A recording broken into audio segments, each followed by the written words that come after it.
Oh, hello everybody. Sorry, I'm eating a cough drop. If anybody's in right now. Let's see. Not now.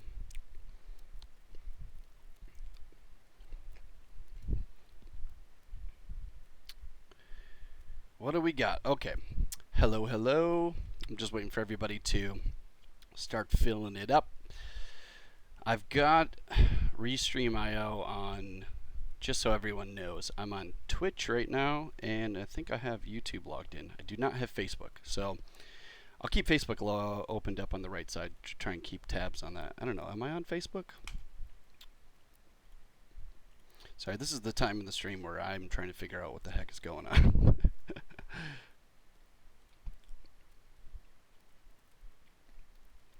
Should probably log into Facebook too.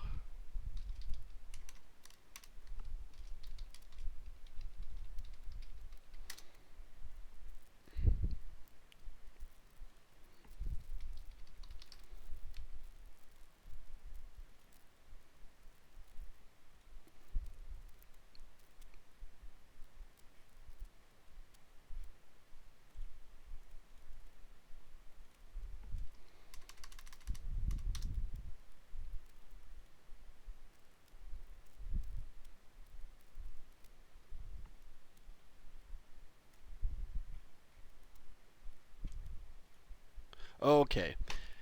Hello, hello, hello again. We got oh, is this Ronaldo? Is that my student Ronaldo? If it is, what's up? How's it going, man? Yeah, awesome to have you in here as well. Glad you get to check these out. We got a bunch of people. Oh, let's see. Pixelogic underscore Kyle says if you can't get your comments to work with the app, your comments will show up here.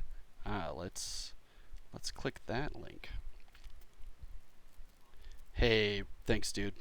Lifesaver. I'm gonna turn that down so I don't have to hear my freaking voice. Yeah, so all of you on Facebook, I'm gonna do my best to keep tabs on the chat. Hello, Davo. Is it Davo or Davo from Ecuador? All right. And is it Hon Vu from Vietnam? Wow, man, you guys are tuning in from all over. All right, well then I should probably get started. If this is a new stream for you, if you're just checking out my stream, the last couple I wanted to start a new series where I can get more sort of involved with all of you guys watching and get some input, get some feedback, but also come up with ideas to stream for as far as just, figuring out what to sculpt. And I spent a lot of time, and when I first got going with the stream, just showing off stuff, nanomesh, array mesh, all kinds of, sort of lesser known ZBrush features, but I think it ended up being too technical, so I came up with the idea for ZBrush Mashup. And this one I've been working on the last couple streams, a mashup with Luigi and Gaff from Blade Runner. So the topics were Super Mario and Blade Runner. So I gotta finish this guy up, and I sort of got to a point. Let's see where I left off. We've been so busy and slammed with all this stuff building up to the release for ZBrush 2018. We're finally getting some time to breathe, and I'm coming back to this. It's been a little while. I'm looking at all this stuff. I got some very, very clean surfaces going on, but I don't know. To be honest, I really want to dirty this up, especially for this mashup. I don't want to go too stylized, so I think what I'll probably do for now is start finishing up all the assets. I want to give them some more gear, some more clothes. The original sort of idea, the last time I left off with all the other streamers, was we started sort of adding extra mustache, getting his backpack going, and I'll show you kind of where I'm looking at for kind of mashing up the weapons for this guy. We've got Blade Runner, the Blade Runner gun. Obviously, we've got the iconic sort of Blade Runner pistol. So I want to kind of infuse this with Luigi's Mansion, because that's the only Luigi character that I know of that has a weapon. So I think he sucks up ghosts in his vacuum. So I want to sort of combine the vacuum gun with the Blade Runner gun. And the Luigi weapon, let's bring that up too. This is kind of where we were there. So I got to fill in some details on all this good stuff too, but maybe put the pistol here attached to the hose at the end. So I'll do some of the close and then maybe work my way up towards the weapon. And I did while I was on my lunch break actually today. I was kind of going through and starting to sort of block out the rough outline of this pistol, but I got to fill in some of the gaps and try and make this a little bit more stylized maybe, but we'll get to that. So all of you watchers, if you want to contribute, I've got a whole list of suggestions or ideas for future mashups, and the next one I'm going to spin a wheel with all the topics and it'll randomly pick two. So that's the goal. So if you've got any suggestions, any ideas, throw it out there, whatever it is. If you want to pick specific characters from a universe, Marvel, for example, or say Star Wars, everyone's favorite, or all kinds of crazy stuff. I think people were throwing in Dragon Ball Z characters, which is always a fan favorite. So I got a list, and I'm going to keep an eye on the chat and start dumping those in. So if you guys have it, we got to throw it in there. Just looking at the chat real quick. Yeah.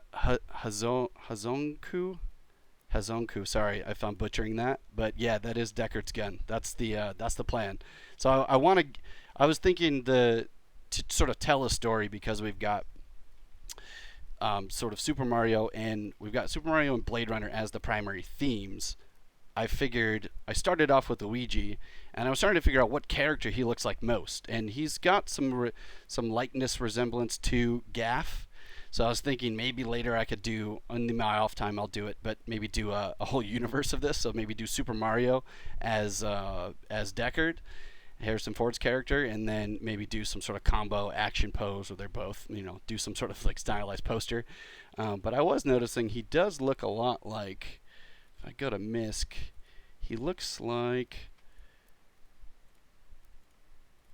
I forget what this guy's character's name. He's sort of like the equivalent in the Alien universe to the Wayland. Gosh, you guys are going to have to fill in the gap here. I can't remember his name, and I don't feel like Googling it. But I thought he kind of looks like him too, but I don't know. I think we'll stick with Gaff for now, and I think Gaff's got some more interesting, in my opinion, he's got some more interesting, fun things to play around with. Like, let me just take a sip of this coffee. He's got some more interesting clothing accessories, like, I'll zoom up on one of these guys. He's got this really sweet trench coat, the bow tie. I like this sort of vest, so I want to go through and start blocking out some of these assets and filling in all the gaps, and then we'll do some details and all that stuff. So I want to do a nice rendered key shot by the end of this. So let's see how far we can get. So let me close all my menus, make sure I got all the right chats open, and we'll get started. If you guys have questions, I'd like to keep it loose. So if you want to throw stuff out there or whatever, or if you're just watching, that's cool too. So let's see, I do want to start laying out that trench coat. I got to figure out how the space between all this, how this is going to connect. So I do have one of these subtools. This guy is just the framework for the body. Yeah, Gaff's, I agree. Hazonku's comments on Gaff's outfit. He's one of the coolest characters. I mean, I don't know. What do you guys think for the mashup? I mean, Luigi's hat is so cool, and I spent a lot of time working on this hat to sort of get it nice and polished as far as a stylized, clean shape. But I do kind of like his, I don't even know what you'd call this. It's not a bowler cap, but it's I don't know. It's that guy's, these hats only look good on certain people, right? There's only so many people that can pull that off. A lot of people think they can, but it doesn't look too good. But he pulls it off very well. So we got, let's see, I want to do the trench coat. And I do like, let's see, I'm sort of looking at all kinds of things. Like, obviously the new Blade Runner's got more photo reference on Google. So I found just images of, I believe it's K in the new movie. His name is K. But he's got a pretty sweet trench coat with, got all these stitching. The fur is similar sort of wrapping, so I might use this as a little bit of a reference guide. But I like how Gaff's got this. Let's see if I've got here we go. This one maybe. He's got this big rim around for the collar, so I might try and flare that out just a little bit. So let's rearrange this tiny bit. I'm going to close this one. That's not very visible anyways.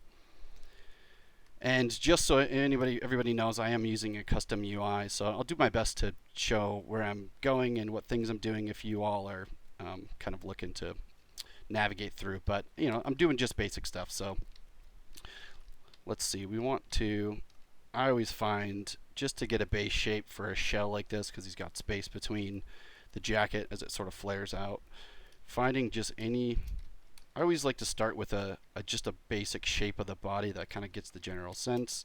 And then maybe I keep my masking brushes and my selection brushes down here. So let's just use the mask lasso to just select out a nice area. Doesn't have to be too perfect or precise. And then let's grab the mask pen, just clear out the space in the middle. And an oldie but a goodie, the old-fashioned subtool, extract and double sign. Let's see. Yeah, that's perfect. So this is just a quick and easy way to get the overall shape of this, but I always find it to be much easier to reduce everything down, especially for stylized characters. Let's just rename this trench coat and just do a quick little Z remesher. Now, with the new release of ZBrush 2018, I want to do another stream and just focus on ZBrush 2018 features. I think the next stream I want to do, if any of you guys play Fortnite, I've been obsessed with the game. I talk about it. Ronaldo knows, he's one of my students, and I talk about it all the time. And I love the game, but I want to maybe do Project Primitive, maybe building axes or hammers or weapons or something like that. And I might get into that in this stream, but you know, there's a time and a place for everything. But something I like to do is strip down my UI, and I don't like to go back and forth to, you know, maximize the amount of space I have to work with. So doing things like Z remeshing, I used to, in my custom hotkey menu, I made a toolkit. So this is basically just a custom menu or palette that I created with all these sub palettes, and I mapped this to the 2 key. Now I used to do this more often with the remeshing essentials. So I just press the 2 key, go down here, and just do a quick Z remesh, which is great, and I can keep working with that. But an easier way now in the latest version of ZBrush is, as long as we turn off symmetry, we've got the gizmo here in the middle, we can go into the gizmo settings, and we have a remesh by Z remesher. So this is an easy way to access this, and the benefit is, what I can do is click this. That's just going to put the bounding box, which I can choose. I want to do X symmetry, so I'm just going to drag this and enable this to setting a 1. So this is going to remesh both sides symmetrically. And then this little white cone on the side is the target poly count.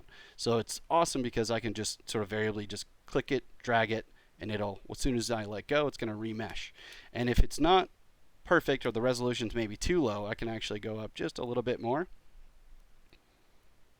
And that looks pretty good. Let's maybe go up or maybe go down just a little bit.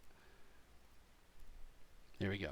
So super easy, right? I mean, you get access to all these features and you can variably change it. And the benefit to this, as opposed to say going over here, is if you want to maximize your space, you got to go through, change your settings, all that good stuff. And even in my former method, going to this menu, and I have to go and change the target poly count, click Z remesh. If it doesn't work, undo it and reapply.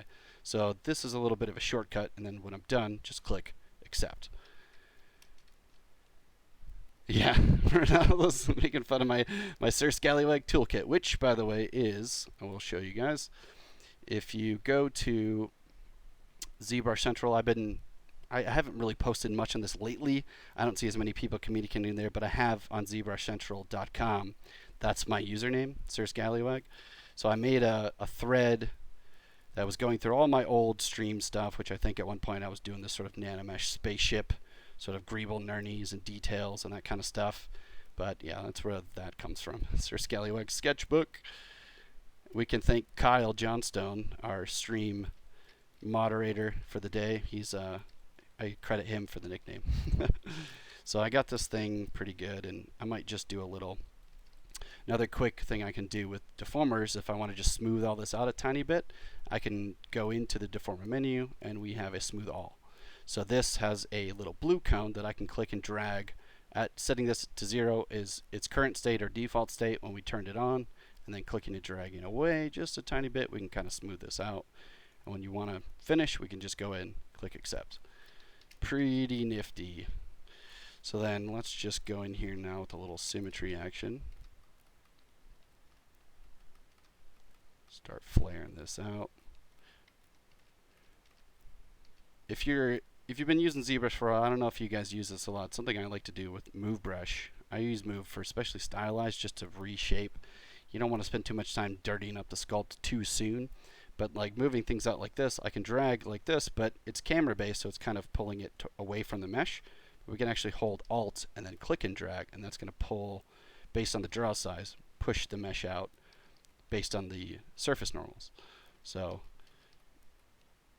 that's a little trick. I mean, I remember when I first started here, or close to when I first started here, we were sitting with a ZBrush artist who used to work at ILM, Andrew Cause. He's now the founder and owner of Anatomy Tools, but that was one of his tips way back in the day, and I never really thought about using it, that little Alt tab. And I remember him saying, like, is that worth mentioning as a tip? And like, in my opinion, it is. It's a little, it makes just a slight little modification, but it makes things a lot easier, especially when you're just trying to bump out these little areas. Like if I wanted to like bump out the shoulders, I'm just holding Alt and then clicking and dragging left to right, it goes in or out.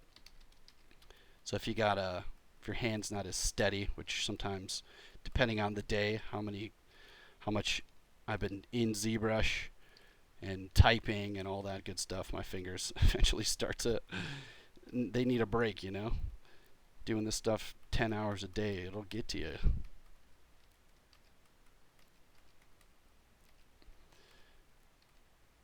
Okay, cool. Sorry, I love beaches. Great username, by the way. I love beaches too.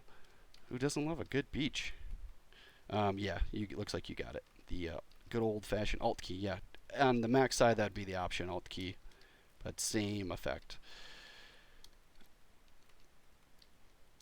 All right, now let's see. I don't want this thing to be too puffy, so I'm gonna go inside of my menu. I have the deformation settings, and the ones that I use the most: inflate. I love polish by features. That one's an awesome one, especially, we'll get into maybe some of that with the jacket, but the inflate, if I just want to, this is basically just the same. If I go into the tool palette in deformation, it's just pulling from these guys. So I can go in here, maybe just do a little negative inflate, and then that'll thin out that jacket part just a bit. And let's just go in here and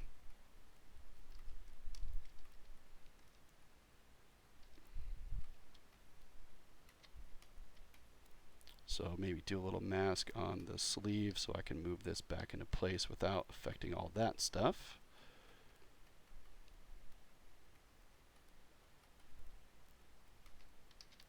And maybe inverse, pull this out.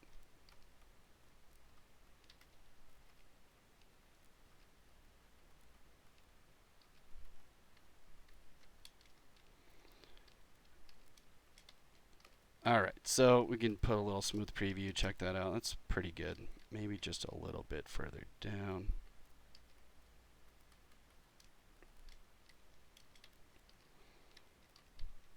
Alright, now let's see, for the collar, I want to get that sort of flare out.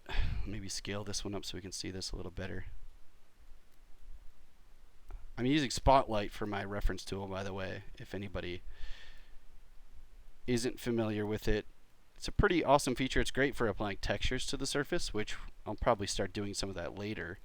But also as a reference tool, we have the inside of brushes, we can go into the texture, import multiple images, which will stack these into the little menu here. And if you select any image and then click the add to spotlight, that'll dump this into this view, and then pressing the Z key on and off will turn on the wheel, and then Shift Z turns entire spotlight off. But it's pretty great because gives you the ability to just rearrange images and toggle this off if I don't want it, turn it back on, especially for those of you working on notebooks and things where you don't have a lot of screen space. And I know Ronaldo knows all about that. And it gets, I don't know, I get claustrophobic even in the digital world, so that transcends physical and digital in my opinion. But yeah, and also so you guys can see what I'm looking at instead of me looking over to the screen. So then what I might do is let's just go in here. I'm going to subdivide this a couple times, which will give me some more verts for a nice mask.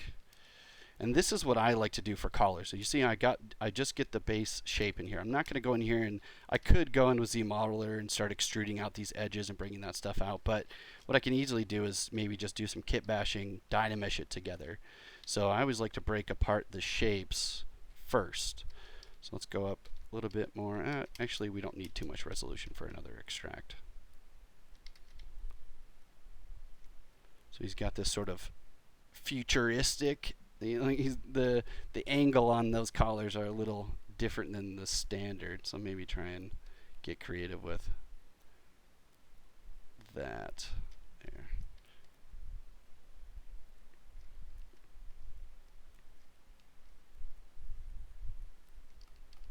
Well, let's just fill all this stuff in. I could use topology brush too, but again, this is faster, especially in this case, because I can use Dynamesh and ZRemesher to get to the same result, probably a lot quicker than fiddling with topology and edges and all that stuff at this stage.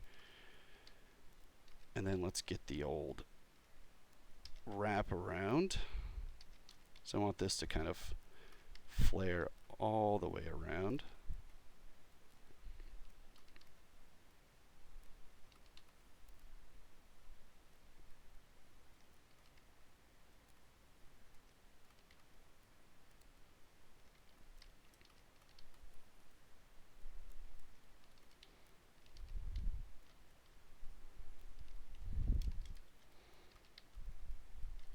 I could spend a ton of time trying to finesse this and make this perfect, but I always find it a lot easier to just use the geo and move stuff around.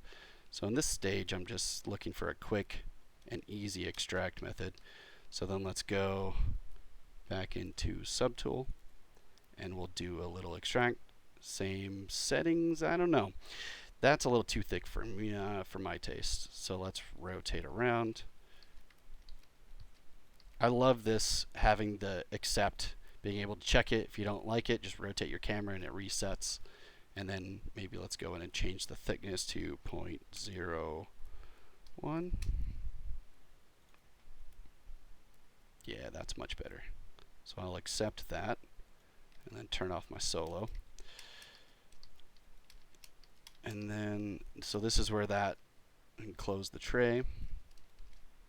Polish by features. The extract, what it does is it'll take, let's see if we got some inside stuff. I'll just select the portions that I do want. Grow all. Oh, let's get rid of that one too. Oh, that got a little messy. Let's see here. Control Shift P.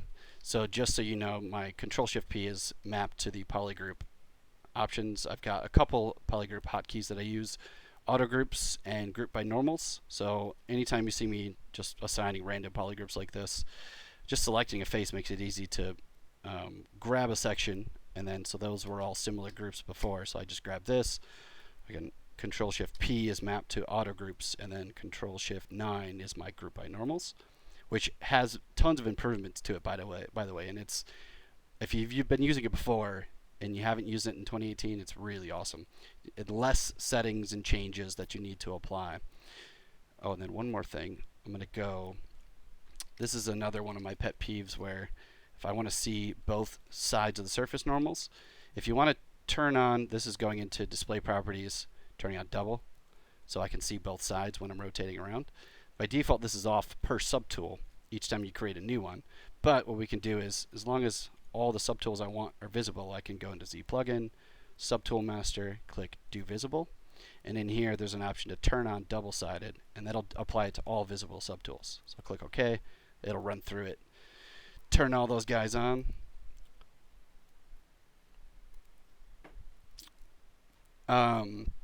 The FK Alahari wants to see the geo of the eyes. Sure. Let's take a look.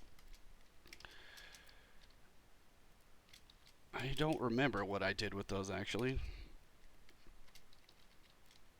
These, I think I just took, oh yeah, I ended up cutting them in half, and they eventually were Z-remeshed. So they're Z-remeshed with some extra subdivisions for poly painting and texturing, which I just did with ZBrush and alphas and masking. And actually, the previous streams should be available if you want to catch up or watch some of the older stuff, how I sort of blocked out the head and got all this stuff. But yeah, I just cut these in half just to make it a little bit easier. There's less geo, and also if I ever wanted to actually go in and animate, it's a little bit easier to kind of deal with a smaller shell and all that good stuff. Yeah, Pro 4 2010, 4 210. Yeah, I'm with you on that. The topology brush is nice. So this it's good because the topology brush will give you a way to do the thickness as well, which is nice and easy, but I always find it's tough to get some of these triangles too. And then I just love being lazy and using ZRemesher too. So that's another good reason. So I'm just going into my deformation menu and doing polish by features. So the polish by features, what it does is it just takes the extract. What it'll do is take the mask, and it takes the masked area and extrudes it up with a thickness, but it gives you a poly group. So when you do that polish by features, deformation here, with this option closed where it's grayed out, it'll keep the mesh in its current state. It won't shrink it, but it'll smooth out the edges between polygroups. So I can just run this a bunch, or I can open this up, which will be a lot stronger, but it will shrink the mesh a tiny bit. So if I run it, you'll see the mesh will start to shrink, but it smooths out those surfaces really, really well. And then here, I'm going to go in here really quickly and let's grab these shells that I don't want. So I'm just using those auto group faces to select, do Control-Shift-A to grow all. There we go. Or actually, we could just do this and grow all. That's much easier. And then I have in my modify menu the delete hidden option, which is in Geo, modify topology. There we go. Now let's start. Let's see, what do I want to do for this guy?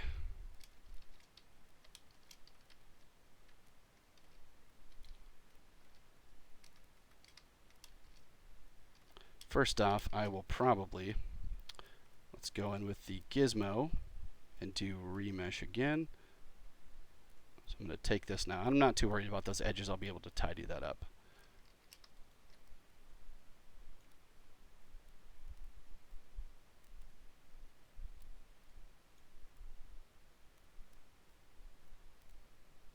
I'll just do a quick, inside the menu we can do a full reset, which will restore it back to default. There we go.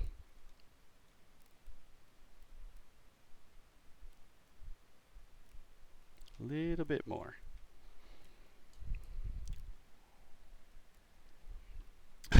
Misplay. I didn't see that coming. It's never too thick. Yeah. I don't know. That's debatable. Accept. And then let's do a little, maybe a nice little polish. Smooth this out. Alright, now I want to sort of get that flare working, so let's just do some quick masking. Going with the mask lasso maybe and just grab all these outer faces.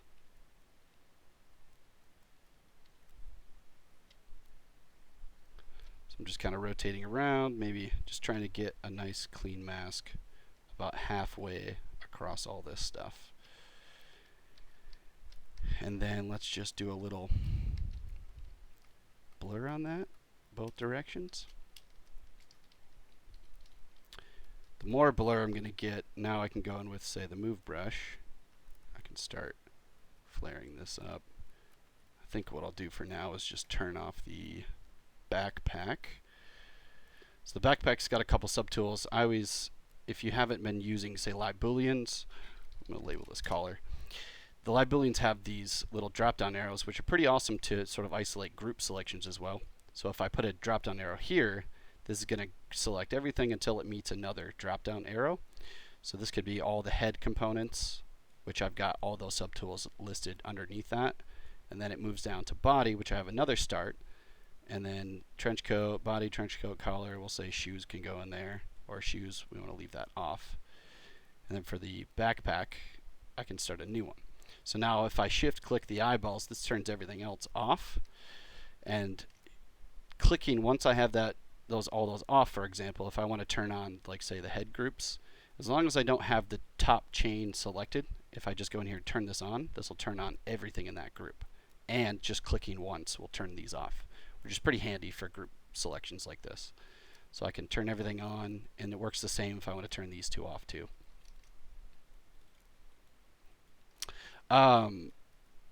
Zeljeko is asking for reference images. If I want to set this, yeah, sure. I'll do a little quick save just to make sure I got a nice backup of this. And this I have saved. So in Spotlight, I'm going to go into Spotlight and save this. We'll go GAF board. I always say multiple sets. Like this one, for now, I'm focusing on this character, so I can create my own board. So if we wanted to, say, start over, I'll select these images, quickly turn all these off. Alright, so we're going back to default. Easiest way to get started, if you, like, say if we select one of these images, for example, I click this. This is just a default texture in ZBrush. In the menu options, there's 4 buttons below the textures, and on the far right, this little plus minus, it almost looks like an odometer on a car, but there's a little plus and minus. So when you have an image selected, if you click this, this adds it to Spotlight. It opens up Lightbox too, but we'll just close this. So this, with Spotlight on, inside of texture, turning this on and off is this button. But to enable this with the hotkeys, this particular button is Shift-Z to turn them on and off. So that turns the images completely off. And when they're on, so I hit Shift-Z to make sure the image is visible, and then just press the Z key, this brings up the wheel. So the wheel, as you click and drag, if you click off the image, this will select the image either way. And then if you select on the image, the wheel basically becomes sort of a pivot point. So wherever I put this thing, at the top, for example, we've got a rotate option, which we can hold Shift to snap it to every couple degrees. The next one is the scale options to rearrange. There's also opacity, so I can turn this down. And it's meant to be a texturing tool. So, if I have, say, this sitting over the mesh, for example, I can go in here with, say, a standard brush with no Z out, just RGB. And whatever subtool I have selected, if I paint through, this is going to apply that as texture. And that's a really cool feature, and you can also similar to Photoshop, if you use, I think the clone stamp tool is kind of like this, where you can change the skew or the size when you hold the Alt key. If you click wherever this little blue dot, we can click right on the circle of the blue dot and move this thing around. Wherever this thing is pinning to the part of the image. So then if we click pin, this is going to lock it to that part of the image, and then we can actually change the spotlight radius, and this is going to choose how much. Now when you press the Z key in this setting, this will turn off the image, but you'll see that the selection of that image is still visible, and I can go in and paint. So a lot like the clone stamp, it's just sourcing the image until it reaches the boundaries. Now to do what I'm doing for reference, this requires a couple things. Number one, leaving the spotlight radius at 12 o'clock here. This makes the whole image visible when I press the Z key. And then I always turn opacity up to 100%, and we'll set that over. Now if we want to add more images going into texture, this is a little handy trick. You can import while the Spotlight is open. This is the only way you can bring in multiple images into Spotlight at one time. You have to have the wheel on with the Z key.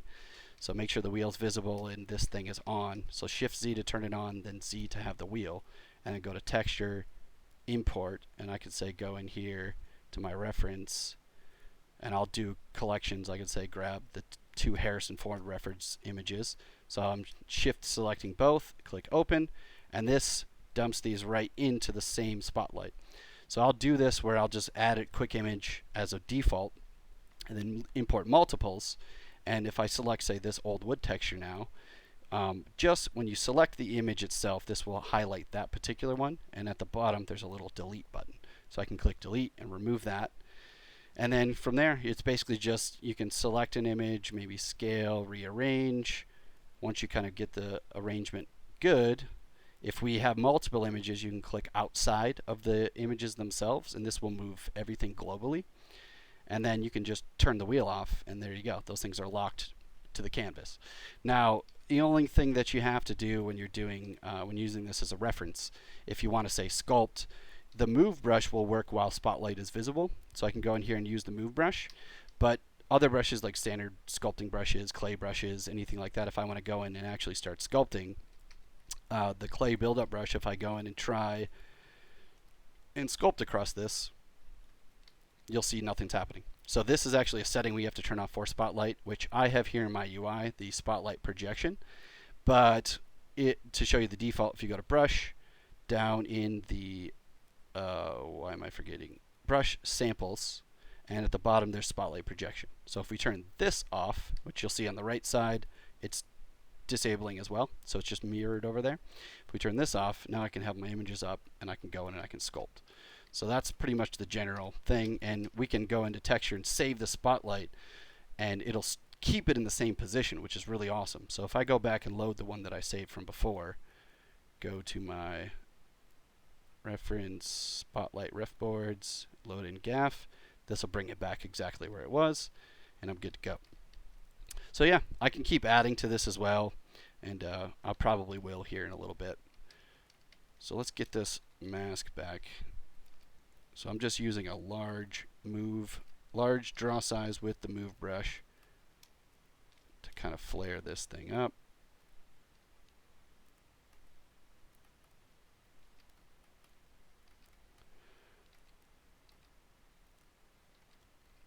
Ronaldo is asking, how would I merge the collar to the coat without changing the topology? Well, my goal is to actually change it. So we're doing this as a separate object, makes it a lot easier to just sort of shape this organically and in its own sort of state. And then I'll show you what I'm going to do here in a second. I'm basically just going to Dynamesh these two together. And then I'll just do a quick Z-remesh. So I'm just going to fuse these surfaces. Once I get this all working, I want to get this collar generally in the right place. Maybe grab the inflate brush with a low intensity and just go in and just kind of inflate those edges that I'm sort of welding back or merging together. It looks like they're sort of getting flattened a little bit.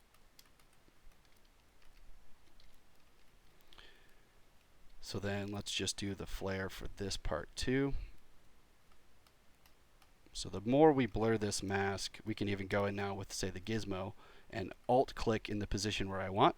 And a great thing is if you hold alt and click and drag, while holding alt you can variably change the orientation of this. So I can sort of line this up and maybe just do a little rotation there to get the surfaces kind of away from each other before I go through and do this Dynamesh operation.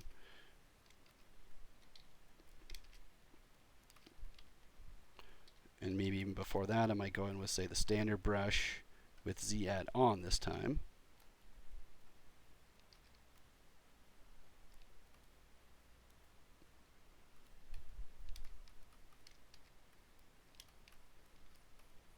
Or even go in with the inflate and hold alt to kind of balloon the inside, so that I'll do a negative inflate based on the draw size.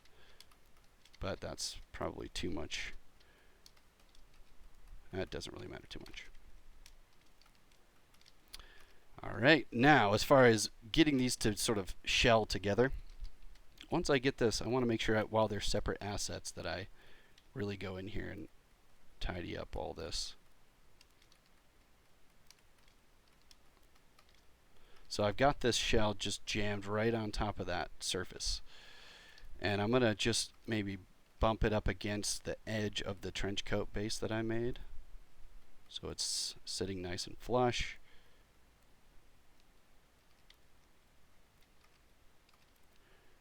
And let's do a little, I'm going to turn on a group set for just these guys. I can turn this on. So I want to make sure that these are touching, so I can apply this quick Dynamesh. And for the Dynamesh, I want it to just pick up the same resolution. So I'm going to take this one, I've subdivided up a little bit, So this one I'm going to take this, divide this up to maybe smooth it out, give it some cleaner, softer surfaces. And then I will take these two. So I'll just select the trench coat on the top and just do a little merge down. Click OK. And now the Dynamesh is going to seal this, and then I'll do one more quick Z-remesher to get my low cage again. But an easy way, again, not using those subpalettes and going over there, I can turn off symmetry, go to the gizmo, and do a remesh by Dynamesh. Oh, but first we got to make sure that we delete our subdivisions. So I'll just delete the lower. And let's go remesh by Dynamesh. So similar, you've got a reproject, yes or no, which these are just default settings in Dynamesh. You've got smoothness, and then we've got the target poly count. So if I click this, let's say I want this to be, I don't know, 50 or so thousand. Oh, too low.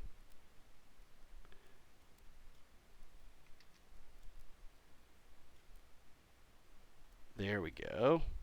So then that's pretty good, and we can of course do a little smoothing if we want. So just turning this up or down. The reproject really only works if you've got fine-tuned details and things. Otherwise you wouldn't want to do it in a case like this just to get a quick clean shell. So I'll click accept. Now go back, turn my symmetry on. Oh whoops, looks like I didn't actually apply that.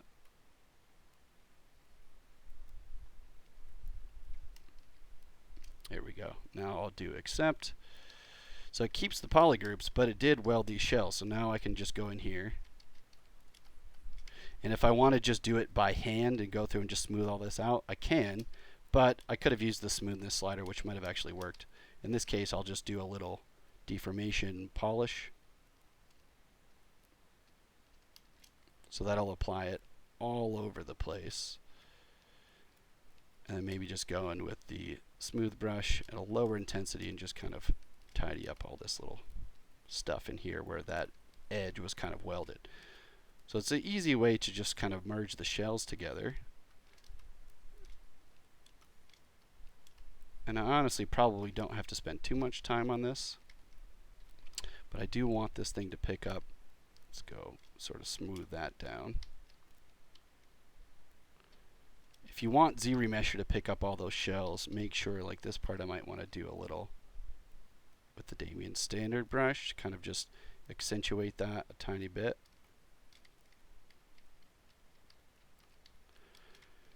Alright, now let's do a little, just a quick turn gizmo back on, remesh by Z-remesher. Let's try around 8,000.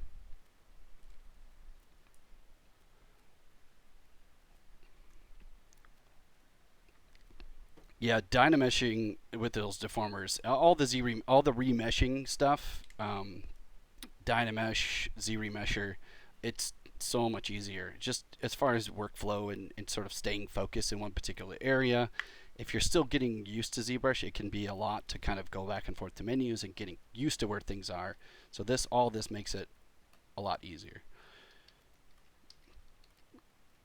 So then now we've got this thing nice and Z-remeshed, and it's all welded.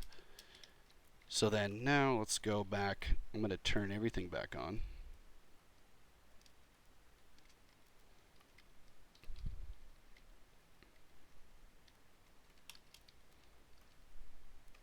And another good tip, one of the reasons I do like to do Z-remesher in this case, especially with symmetry on a low mesh, is I can easily isolate edge loops. So I maybe want to be able to mask select just a collar to keep making modifications to without accidentally affecting all the other stuff underneath.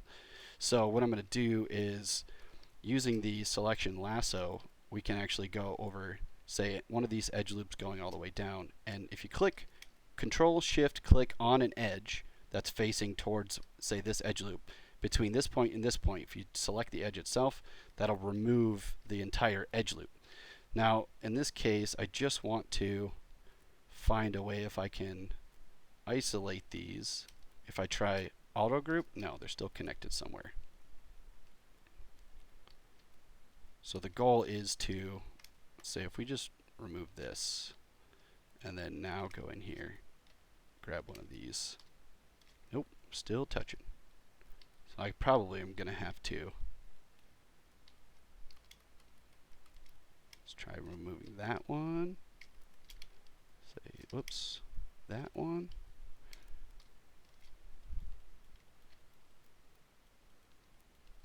Of course, I could just select the general broad strokes of it, which maybe I'll just do that. Go in from maybe the side profile, just kind of grab all this, group that together. But I can start going in, and it's also a quick and easy way. If I click on each of these, doing the same thing, clicking on the edges, it'll remove the loop, so I can make a cleaner selection.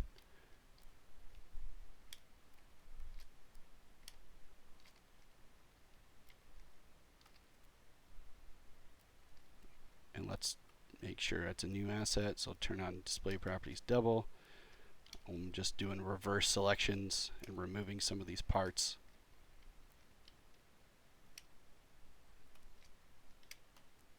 Get rid of that. Let's add this back. So I'm just hiding and showing using the add and or subtract from that selection.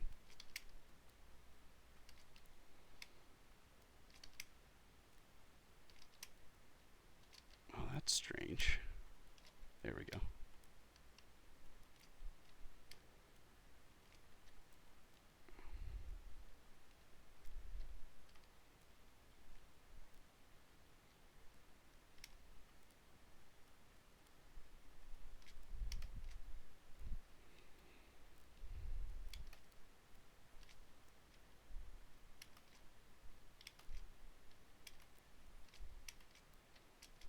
Oops, pretty sure I wanted, oh yeah, no symmetry. I'm going to turn that off for this. And these guys too.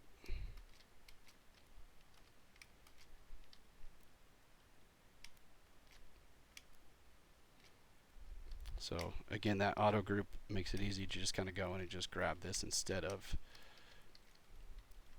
that. So that's close enough. We'll see how that works out. So now I've got that working. Now I did turn off symmetry at some point, so quick and easy way to make sure that those selections are mirrored and just do a quick mirror and weld. So I also have this, the Geo modify topo mirror and weld map to Control Shift W.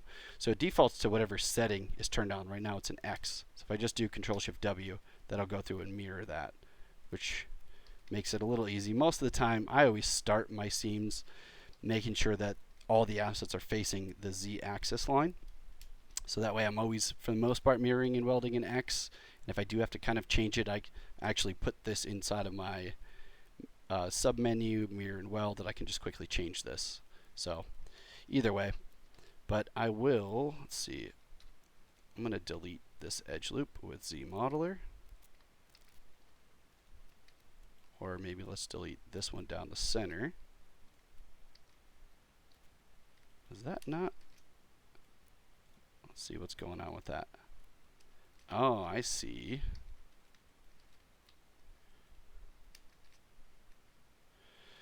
So easy way to fix this kind of thing, I'll just go into, say, the mask rectangle and just grab everything on that center line and just move this across. So I'm pretty much just moving this past, right now it's lining up with, should be lining up with the green y-axis line. So as long as it's sitting past and now I'm mirror and weld, that will sort of extend that edge so those verts don't weld. Oh yeah, these guys are being really weird.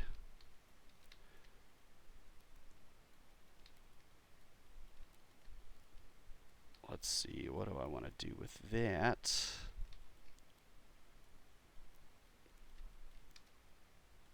Oh, here we go, that's what happened. This one's got to go too.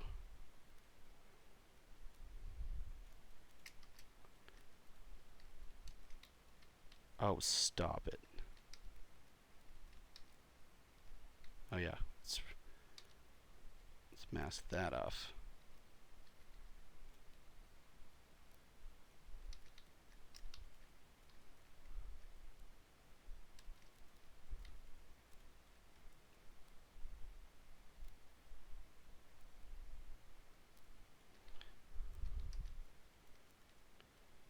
Or let's just do a little old-fashioned slide, edge loop. Nope, that's not going to work either. Okay, we'll do little chunks at a time. Bam.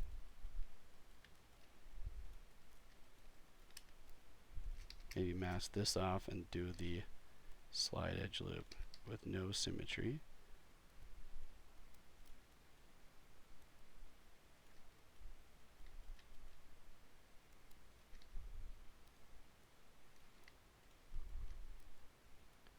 Slide the point.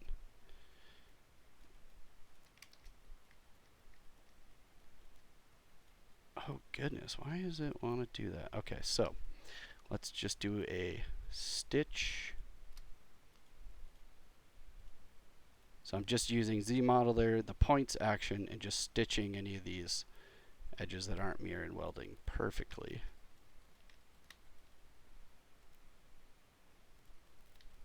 And it looks like these edges got converged towards the center. I can actually fix this pretty quickly, so I'll just do poly delete. And let's just remove those, so break that connection.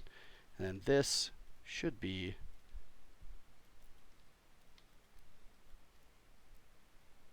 stitch these guys. Let's see where those edges are traveling.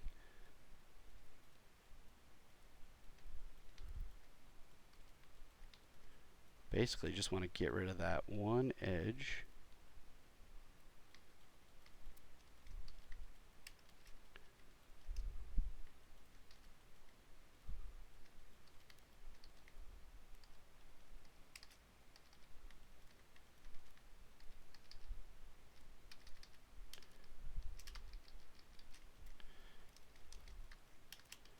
Screw it. I don't even want to deal with this. Let's just do a little Z-remesh, same with symmetry on, and I'll just quick select that mask one more time. Might have just been the way it started, and more it was those edges were already welding even before I noticed, which might have been the case. So then let's just do a little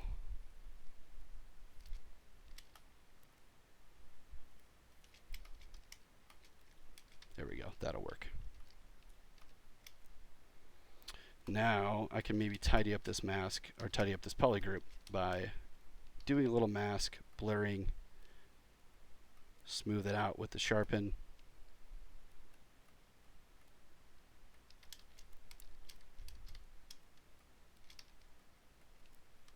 Group that, group those back together.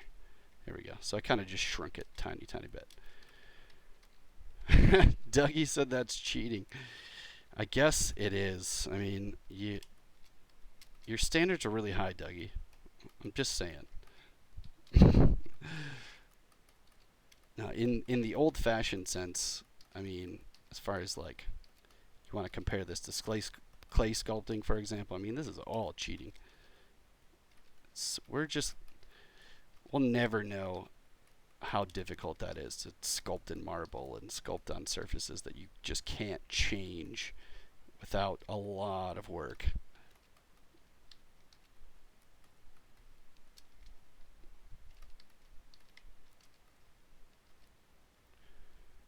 Alright, so then I'm just trying to tidy up this whole thing. Make this a nice straight edge. Oh yeah, I gotta fix the that angle. So let's go in here. Mask lasso, whoops. Just grab all this top stuff. So this is where if I want to get a nice harsh corner, just mask off half of that part, and now I can go in and just start moving this up. And then inverse, start tucking this closer, trying to get that line working. Whoops, make sure I mask off this part too.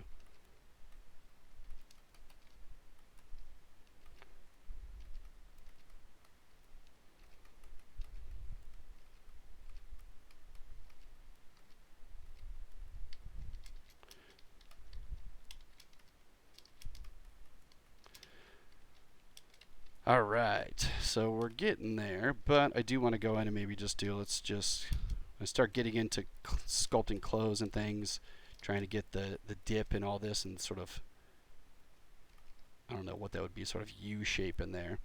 Standard brush is really great. I could do lower intensity and just kind of go in here with the Alt key, start subtracting away on the insides and here.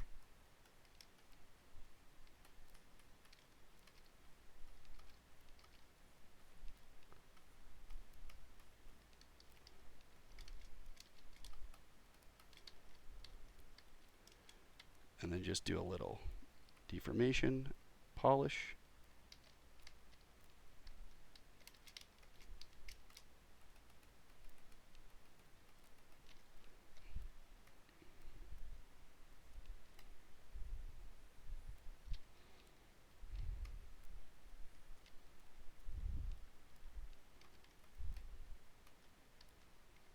Just focus on those areas so I don't change all that stuff I did on the inside.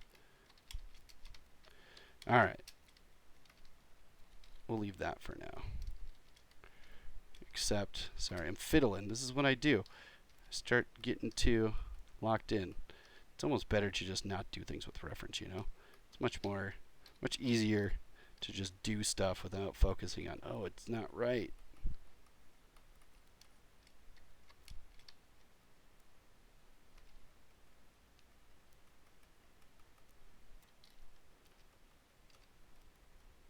All right.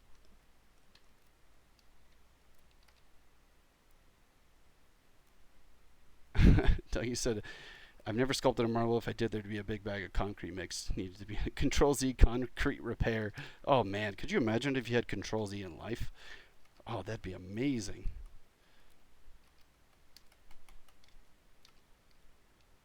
I don't know. We wouldn't get anything done. I mean, we almost need to be able to mess up. If things are too easy for us. I mean, this is a pretty good example. It's becoming harder to just learn to sculpt digitally because we end up finding these shortcuts and cheats, and I think this is why I love to try and sculpt, like just use I'm sort of old-fashioned. I like low cage topology like this and just sculpt by hand, especially with clothing and wrinkles. Whenever I can do it, it's a good exercise to kind of keep in the back of your mind. You do get better if you focus on challenging yourself, right? All right, let's see, what else do we got? So we got the base shape, maybe some pockets. Looks like he's got a pocket on the left, pocket on the right. Let's take a look at that. Now this, I don't have subdivisions, so that's great. Now I might just do a little Z modeler for this guy. Life Control Z. Seriously, somebody.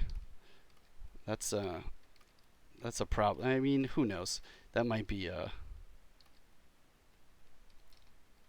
that's something that I feel like a movie hasn't touched on. Maybe Butterfly Effect is kind of in that wheelhouse. Butterfly Effect kind of touches on like redoing the same things over and over till you get it right.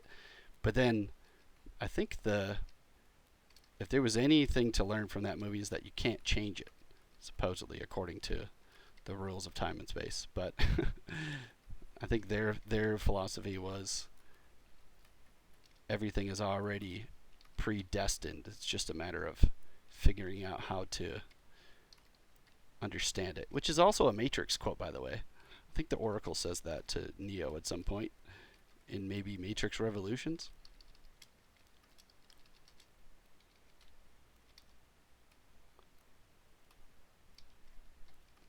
Alright, so I'm grabbing Z Modeler, and I'm going to go in here and maybe I'll do the extrude feature with a single polygon. Let's see, the pockets are like a little bit lower, maybe like here.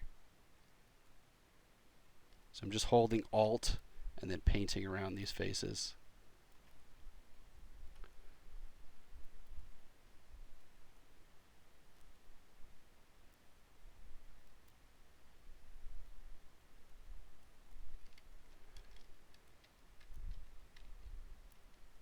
Yeah, what does the Oracle know anyways, right? I always thought she was really annoying, but I've rewatched those movies a lot over the years. And there's actually, I mean, obviously the whole movie was a parallel to the Wachowski brothers were saying something to us about society, but there's a lot of good stuff in there as far as just philosophy and all that good stuff. But she was always super annoying because you wanted to know what the heck she was talking about, right?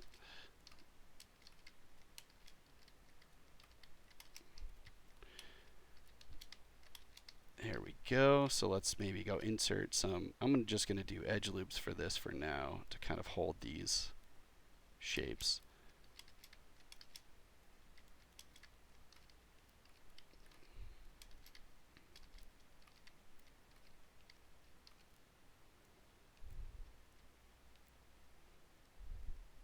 Maybe I'll delete this one. Now this is where that auto group comes in really handy if I wanted to. I can try the group by normals. Control Shift 9, I think. Yeah, there we go. That's my baby. So the group by normals does a really good job of looking at this surface and then the transition from this down to this 90-degree angle to this one. And if I apply group by normals, it's going to assign a, well, it's assigning a similar group to, are these the same? Oh no, see, they look the same. So I can actually grab this. First, let's do a mirror and weld. Grab this one, Control W to assign a different color group. And then let's just do a little extrude poly group. So I just want to bring this off a little bit more and maybe slide this edge loop down. So I just want to get that little flap in there so there's a little space between it. That way, once I start subdividing, I'll have more geo to work with, and actually that shape will sort of look like it's sort of folding over.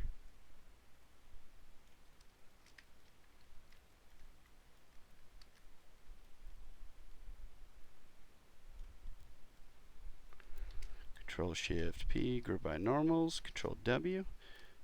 There we go. So now I can actually mask the poly group. And then just turn on Gizmo. Maybe just move this around.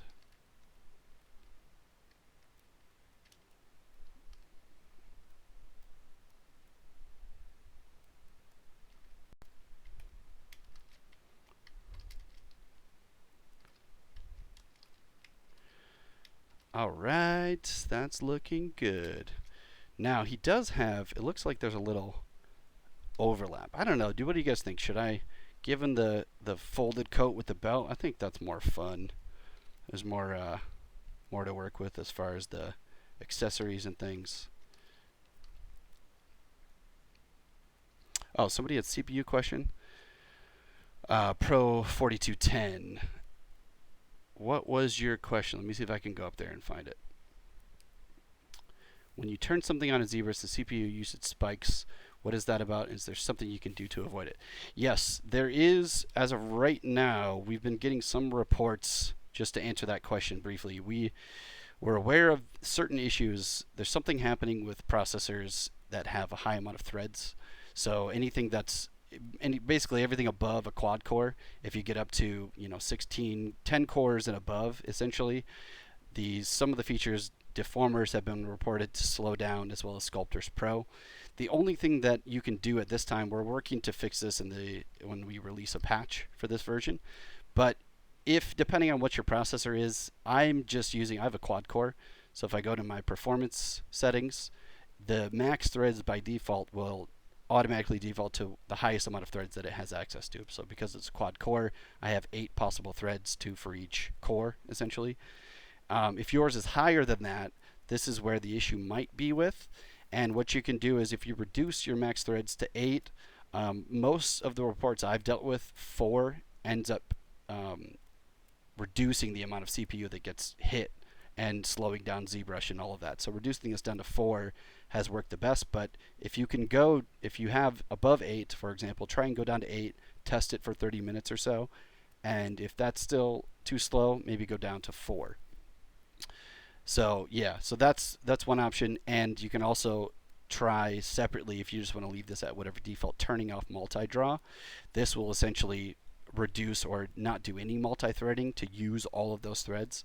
So it's not a problem. The people that have processors that are higher, don't worry, you're not going to have to change anything to make ZBrush work. It's simply just a matter of the code and how it's accessing that information that we have to resolve, which we've actually found a solution for. I believe it's pretty much good to go. So I can't say when the patch will be released, but we will have a better working version with all that stuff in mind. Yeah, so you can limit parallel problematic processing if you have issues where you're dealing with parallels and it's being spread amongst all your CPU in different ways, then reducing that amount, at least in ZBrush, should help a ton. So give that a try, and if it doesn't work, we have this. There's a knowledge base article in our support system that is highlighting all that. But if you can't get that to work, then go ahead and submit a support ticket so that way we can work with you. It may come to me, and I'll do some troubleshooting with you, get some information, and we'll include that with a fix eventually. Yeah, of course, no problem. I hope that works for you. In all the cases I've dealt with myself, that's taken care of it. And I don't know if you're on a Mac, but it seems to have been happening a lot for people with higher end processors, specifically on the Mac side, which is very interesting. But the code's different across both platforms, so some things might be perfectly fine in Windows, and of course, you know how that goes, Mac and Windows, the whole battle. Okay, before I'm going to be back in 2 seconds. I'm just going to grab some coffee because I'm powering through this cup. I'll be back in, well, actual time, we'll say maybe 30 seconds. You could time me.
I knew it. That was way longer than 30 seconds. I'm sorry. The coffee machine was off. It's not my fault. All right, so where were we? We got. I gotta stop fiddling with this stuff. So let's see. Next thing I want to do before I start closing this off, maybe I'll get to that in a second, but I'm going to finish up these assets. So he's got some other stuff like this crazy button-down shirt, which, oh man, that's another collar I'm going to have to make. Maybe it's worth it. He's got a vest on top of that. So let's go with, we got the head in here and the body.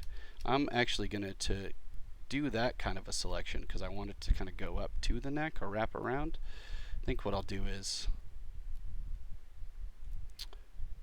let's turn just the body on and the head, and I'll do a quick merge visible. So this will just clump these together in one new tool and create a separate one, and I'll just use this to kind of do the quick little extraction for the shirt. We'll say this is a t-shirt.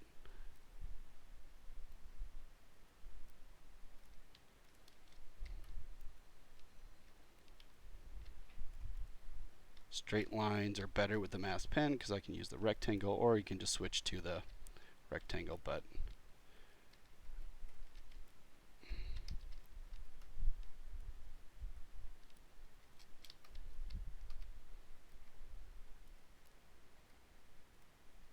now I think 0.01 was pretty good for the, yeah, that's okay. Oh, first what I gotta do, let's just do a quick little, do not freeze subdivisions. Oh, hey, too low. So I'll shell these together so the extract picks it up.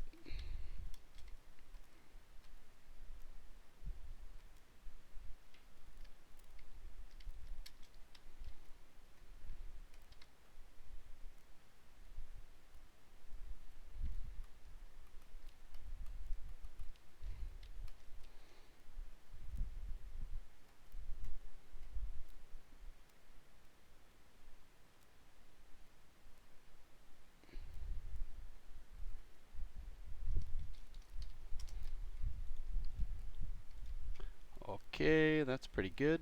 And then let's go back to him now. And with the clothes, insert the shirt back into this. We can just delete. And we'll leave that there just in case. Maybe I got to do some others, maybe for the vest. Alright, so maybe a little polish.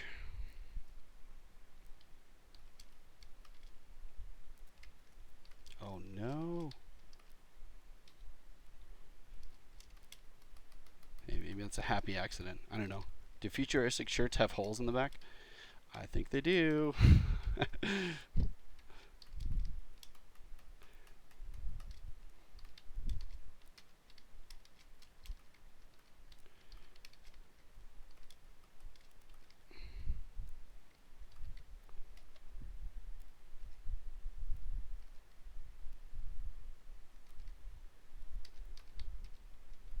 I think I'm going to get lazy on this one because I don't want to go through that same process I did with the jacket.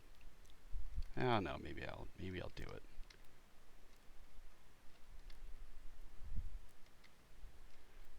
Nobody's going to see that hole anyways. I'm not worried about it. I'm a little worried about it, I'll be honest. This is where I start getting neurotic. I'm like, oh no, it's not looking perfect.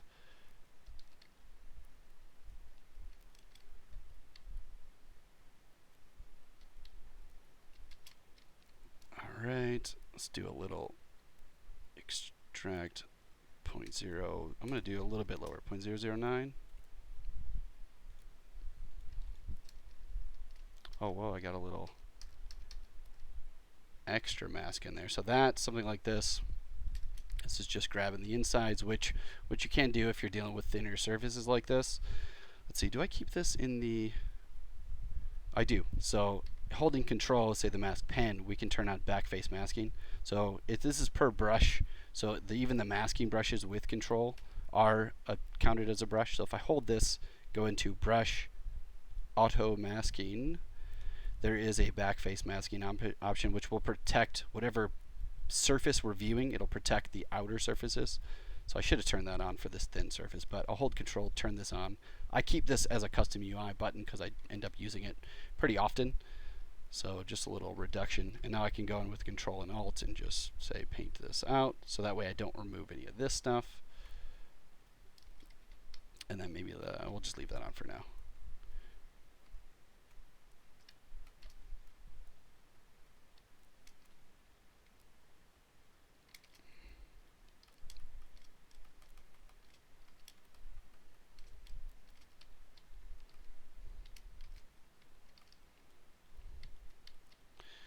Oh, hey now. Got a little messiness. So then maybe let's go in with, say, the Sculptress brush. This is a great thing for cleanup, by the way. So holding, right now I just want to smooth away this stuff. So I can turn on Sculptress and we can start to, bigger draw size is going to reduce the, Well, let's make sure we have no creases on this. That's from the extract crease, uncrease all. That'll just wipe that stuff away nice and easy. So let's go. No Sculptris. And I'll just do a quick deformation negative inflate.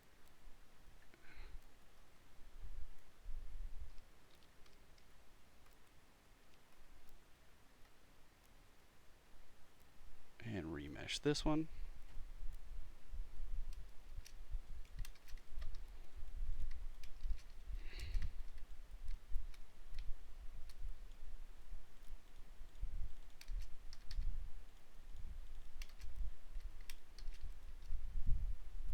Let's apply that Z remesh.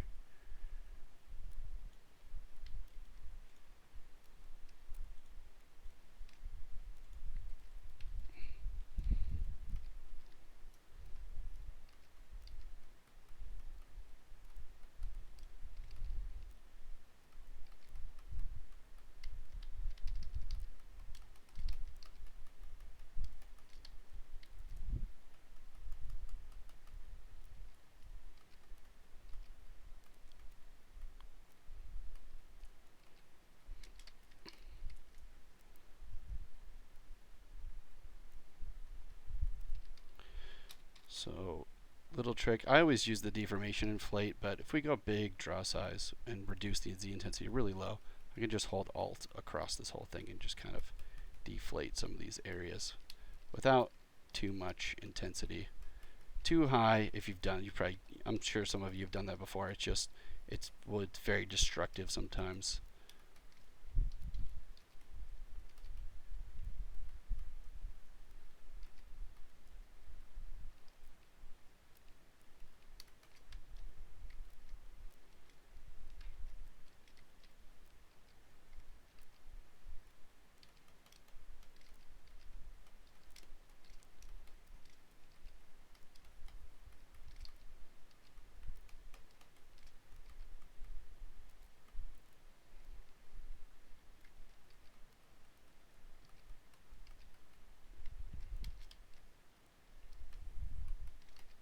Oh, sorry, Facebook.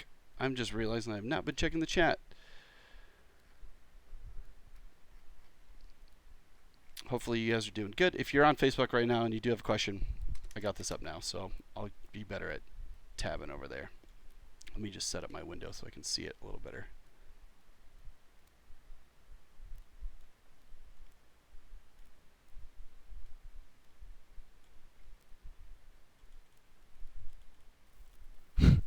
Yeah, seriously.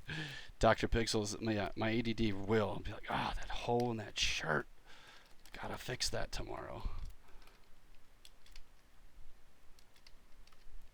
I just kind of want this thing to look. I mean, the only part that we're probably going to see in here, let's turn everything back on. Let's turn that backpack off.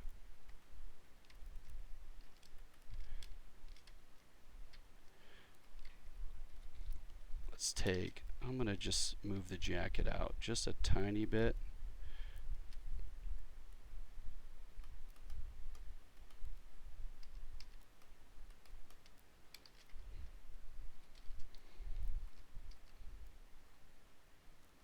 Kind of let it breathe. Gotta let it breathe.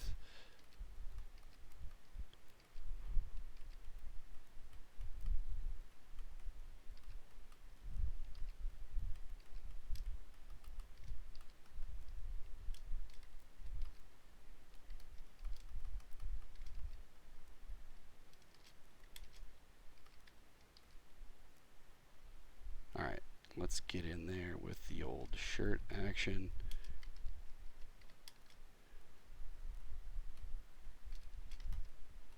Subtool. Whoops. Oh no. I can't believe I just did that. Did it quick save before? I'm such an idiot. Oh wait, I do have it on here though. Hey, that was worth keeping. So word to the wise. Be careful with delete. Because you can't undo that.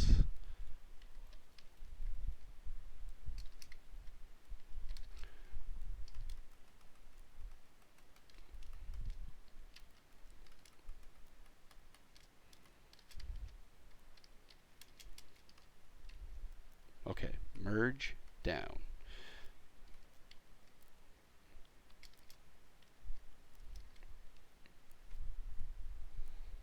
Let's dyna a little bit higher.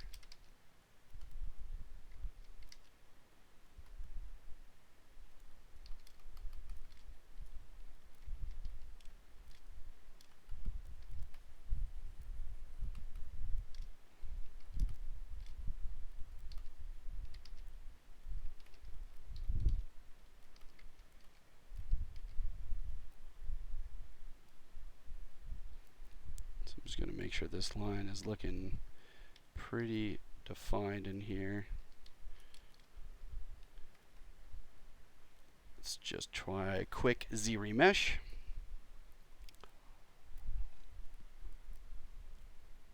Yeah, Dougie's got it. Yeah, make sure are you sure? Don't disable those. Sometimes you need them. In a pinch, they're actually very nice. When you skip node until restart.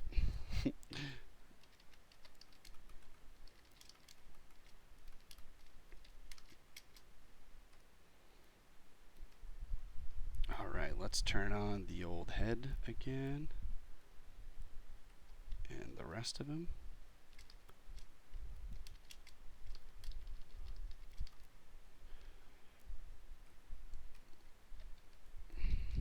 For now, I'm just going to tuck this. I might, depending on the pose, I don't know if I'm going to pose this where the trench coat's kind of maybe blowing open or something, where I might want this to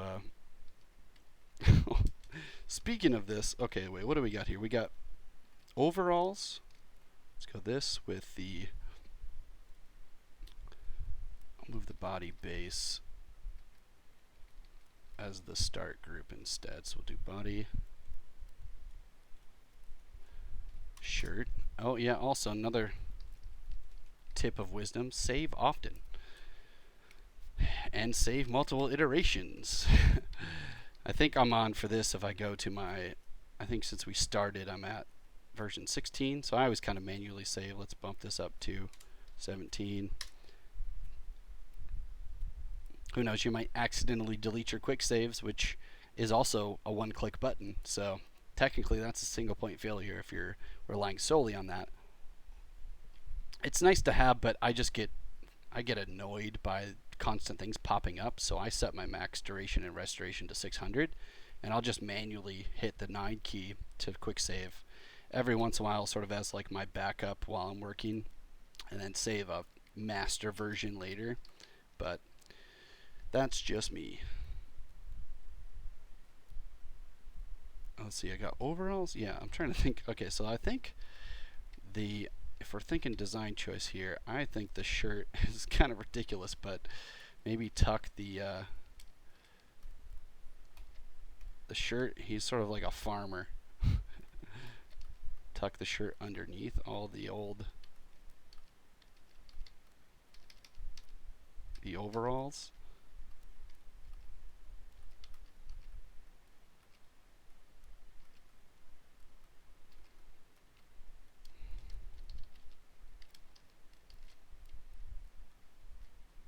Yep, there's the hole.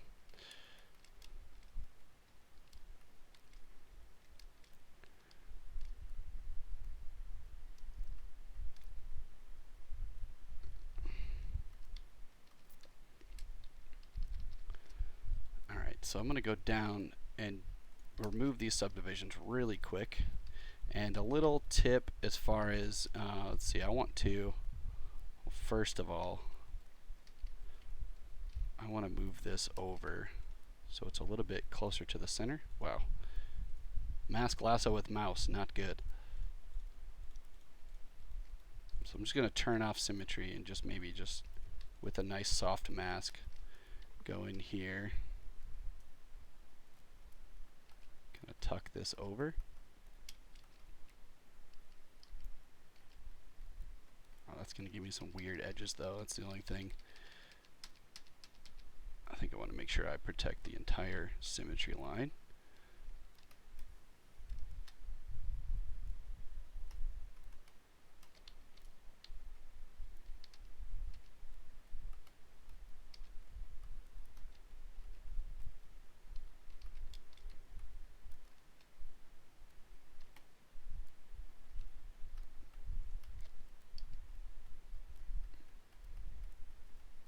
long as I don't move that center edge. But I think I just did. Control Shift W. Oh, hey, we're good. All right, just making sure. I don't want to run into the same thing I did earlier.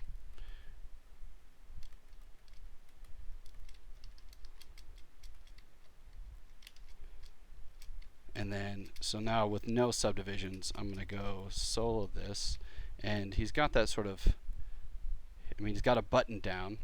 So what we can do is let's go to, we can hover over that center line edge or maybe go across even. This is going to break symmetry, which at this stage, I'll give it a shot. I'm just going to, just to be safe, I'm going to clone this shirt. We'll say shirt OG backup. So if I do want to come back to this for any reason, and then hovering over, say, this edge loop, we can go to, we could try extrude edge loop, and we can just maybe bring this up. So that'll kind of signify that if I smooth that thing out, now I've got a nice little overlap from the shirt, which is pretty nice.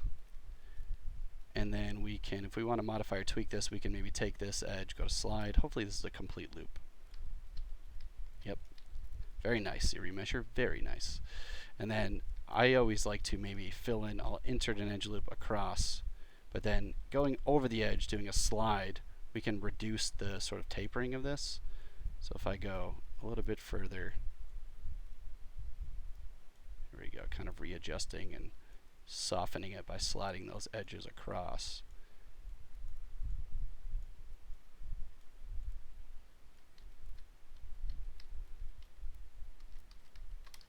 So I'll assign a nice group there for now.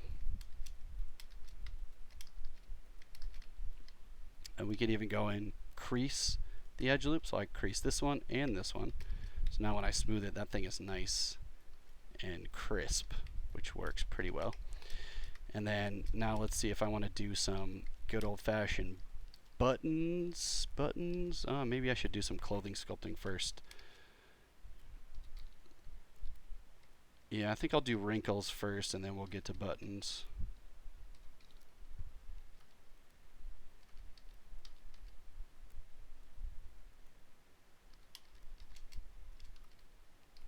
Oh man, I don't know. Now I'm thinking about it. If I'm going to put all this time into this, I want this to show.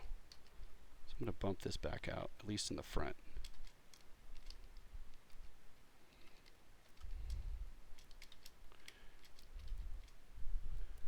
And I'll clone that one off just in case. And let's go through. I'm going to add some real subdivisions on this and maybe just do some quick clothing wrinkles across all this. So with clothing, standard brush is a pretty awesome technique to kind of go in with a low subdivision level. We can kind of go in here, higher intensity, maybe not that high.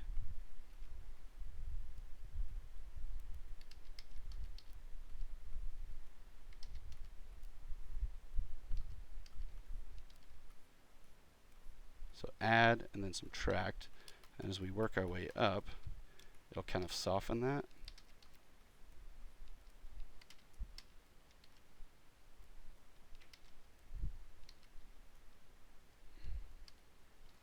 And then I always make a big draw size and kind of smooth out the edges as it tapers away.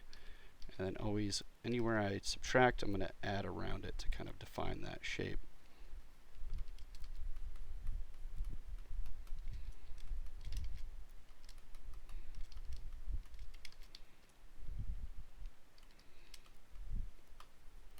Maybe just reduce it a tiny bit.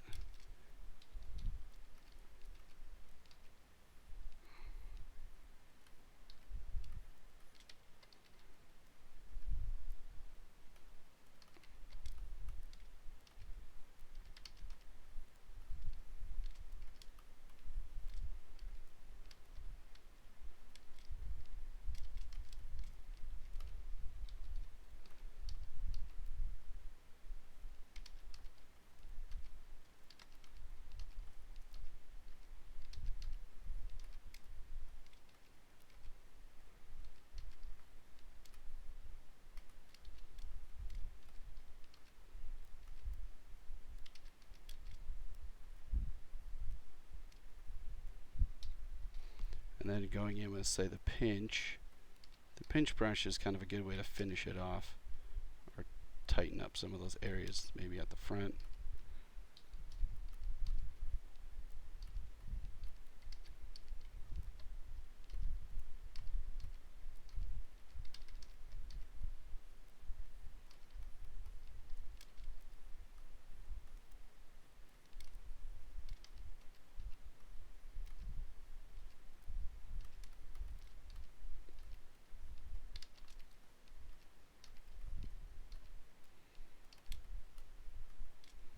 Alright, once I get the buttons in there, I'll kind of be able to visualize the tension points a little bit better. That's a little messy.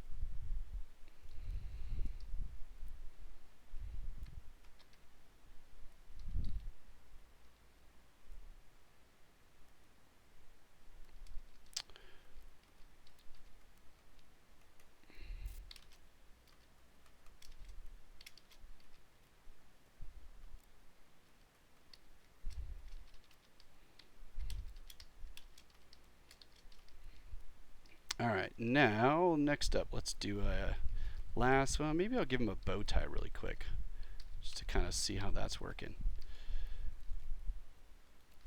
Let's go in here. I'm gonna, bow tie is gonna go, say this is collar shirt.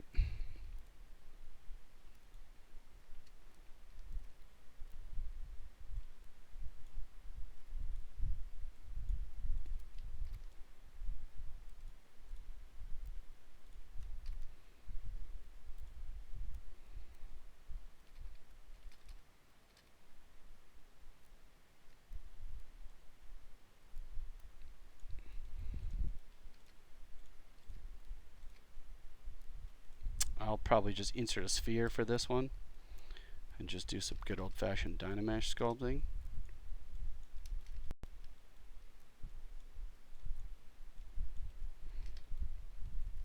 And let's duplicate that one. We'll tuck that over there.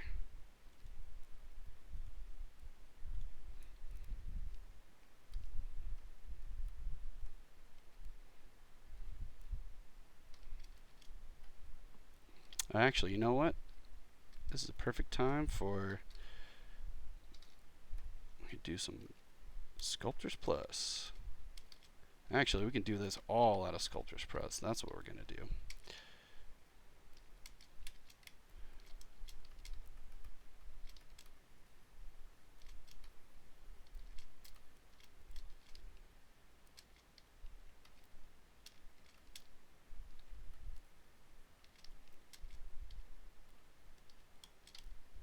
So maybe first start off with a little, actually let's do H polish. I want this to maybe, I guess it's kind of more of a square, or square-like.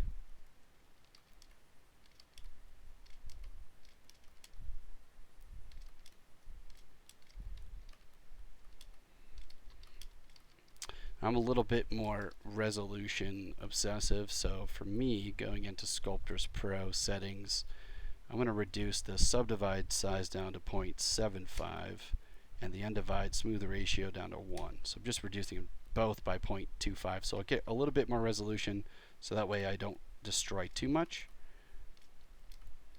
And if you guys haven't used Sculptris Pro that much yet, it took me a good, say, week or so to find sort of a tolerance that works for how I'm used to sculpting.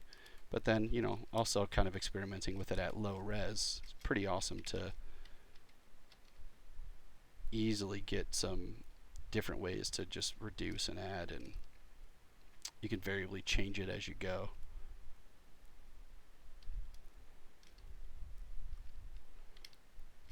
So let's go, I'm going to solar this with no symmetry. and grab the mask lasso.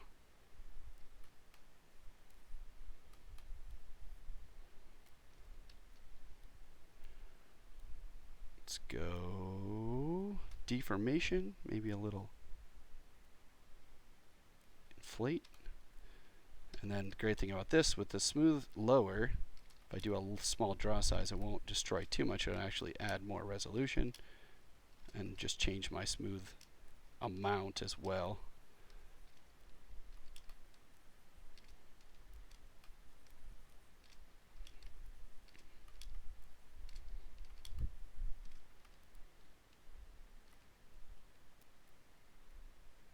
ZBrush 4.8 episode 1, Count Quadula. What do you? Which one is that? I'm sorry, I'm trying to remember what that is. You mean Z Classroom? Or is that something else you're referring to?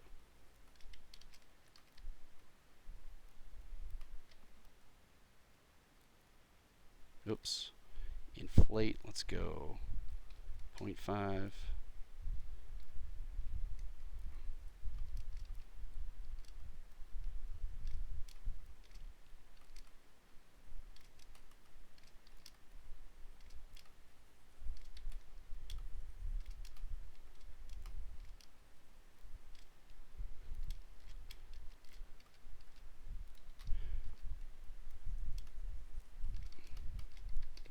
Not too much.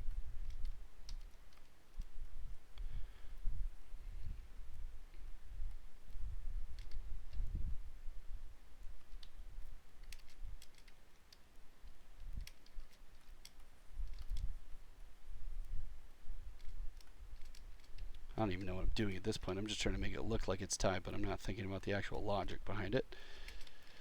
Now let's go. I'm going to grab the snake hook, or we can grab any of the new snake hook brushes, you know, the extrude, the say snake sphere, and we can just maybe go in here and, whoops.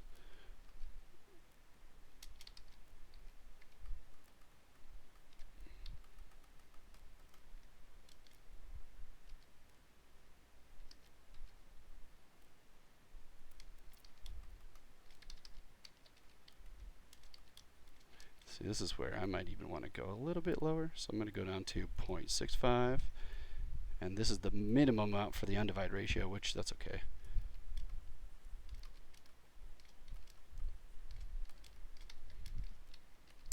Oh yeah, ZBrush 4.8 and more. Yes. So yeah, for that stuff, especially for this new version in ZBrush 2018, the next I might end up doing, I'm going to keep doing the ZBrush mashups. And now that we finally got the time to kind of go in and I've started making tutorials for Z Classroom, and I'm working on the rest of tutorials for deformers, and we're going to be kicking those out very soon. And the next, I want to maybe do 2 streams concurrently. I'm doing one with myself, Paul Gabri, and Joseph Drest to start sort of making, doing our streams with the intention of just showing off the new stuff. So we want to do that for this version of ZBrush definitely very soon. So I think I'm going to try and schedule that for next week, just FYI. I have to work with Kyle to figure out what's the best time with all the streamers and to fit, but the goal is to kind of do that same sort of concept, but going through and using all these new features and some old ones too in combination, kind of going back to the one you're talking about. So yeah, definitely I would really want to do that. And this particular stream is kind of tough with, you know, I already kind of started this process, and some of these, where I'm at right now, isn't really the best. We haven't really had much of a need to use the new things as of yet, but I want to make some stuff and focus on that. I think I was mentioning earlier the kind of doing, I want to use maybe just a Stream 4 project primitive, and maybe just make some, I was thinking about making some Fortnite game character assets. I don't know, what do you guys think? Would that be interesting? Does everybody play Fortnite? Oh, thanks, Count Quadula. I appreciate that. I think, I don't know, some people might say I might be a little bit more of a long-winded talker than others, but I don't know. I like to do it organically and think about what it is from the perspective of all user levels and try my best to simplify that whole process. But it's, I think everybody has their own style, I guess, that they prefer. Yeah, Lark Arts, trust me, you will get addicted. I promise you that. Paul Gabriel's Right Click Army. I am a member. He is done his diligence, and he made me a member way back when it was introduced. I've never gone back. I actually I'm always trying to tell my students to use it, but they don't want to, or everybody's got to find their own way. That's just the truth of it. But I don't know how anybody could say that it's faster to use the left mouse button than the right mouse button. I mean, there's so many applications for it. Don't even get me started on that. Oh, whoops, did I duplicate that? Yes, I did. Let's delete the old.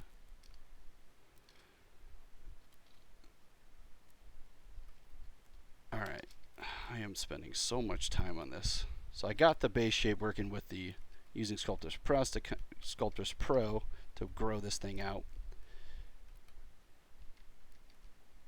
And now I'm going to go in here and start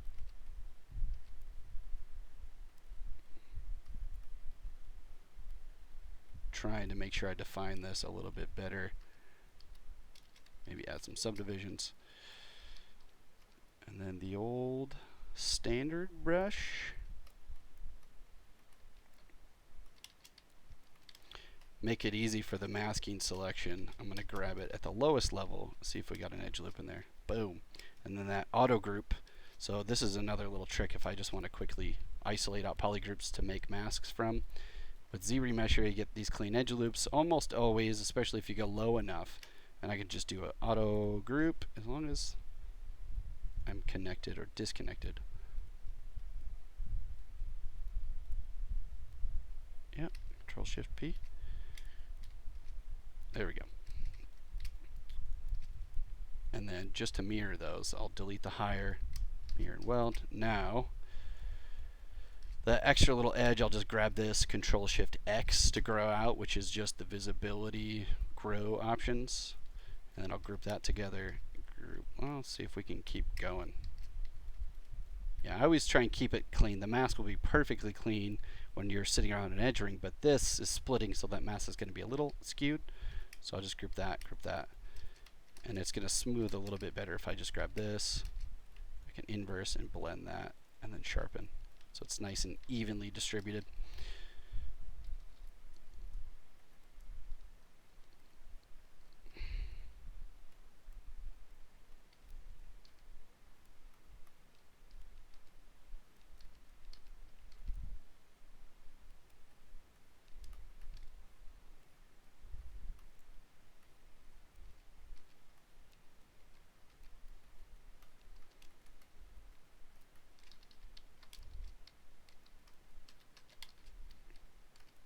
And another tip as far as the polygroups are concerned, it's always best to do it at the lowest subdivision level. If you do it at the highest, when you're walking up and down, almost always that polygroup is going to change, basically because the vertex order is being rearranged when you're going up and down, and the polygroups lose their identity. So doing it at this low cage, even if you have subdivisions applied, it won't make a difference. You just have to go down to the lowest to assign them, or to assign these polygroups.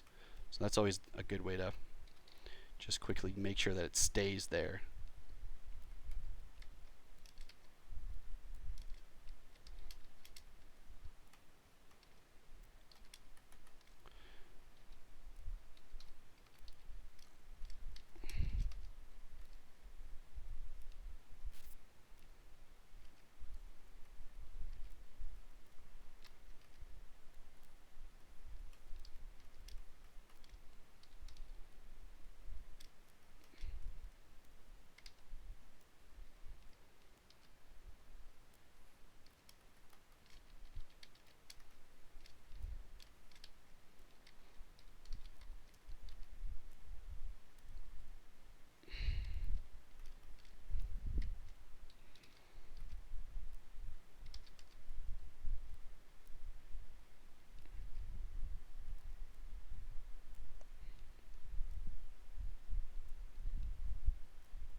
Maybe do a little lazy radius.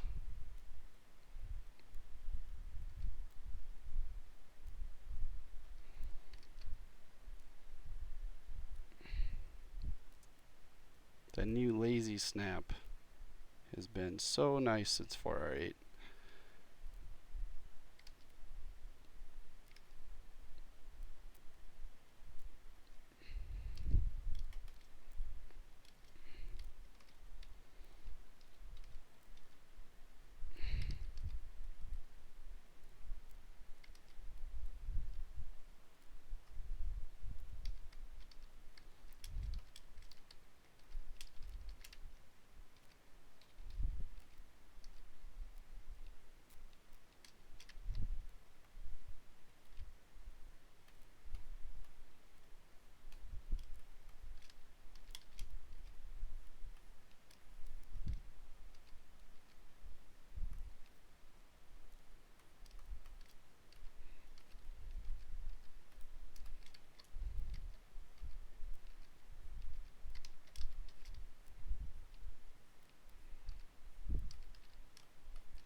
Alright, we'll just call that good for now. I'm not going to keep fiddling with this.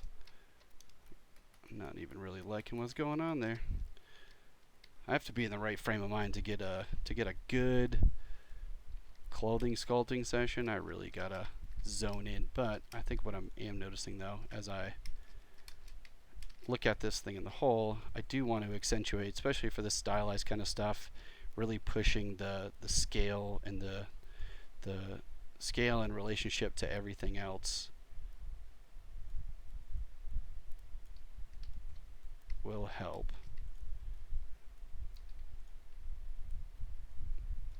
Kind of keep it in a stylized realm.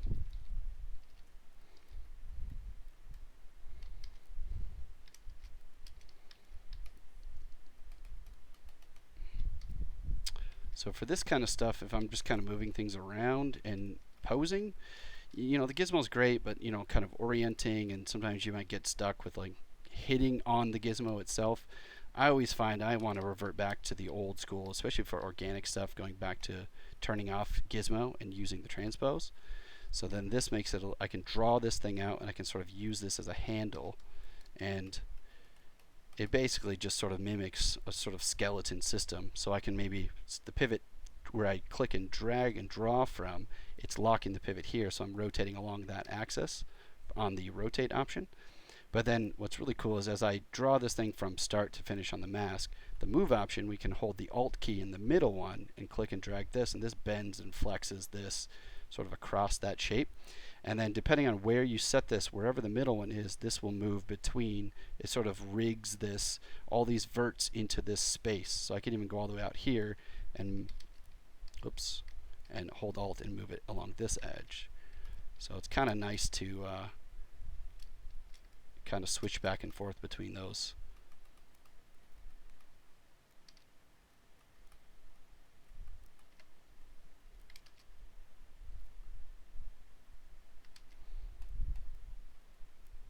And then also twisting along this, I can kind of rotate. I can do all this stuff without having to switch between too many settings, which I really love.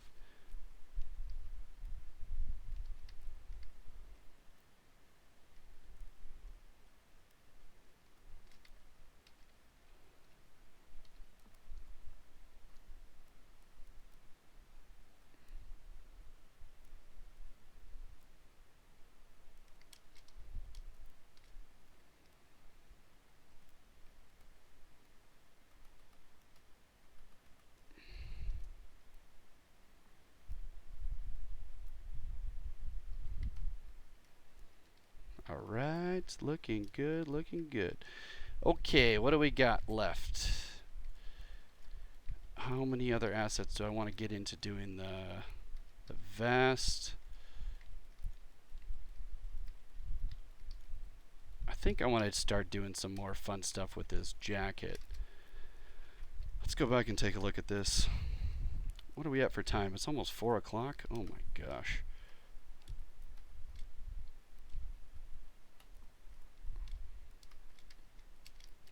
Alright, going back to that K sort of furry jacket, I'm going to try something here.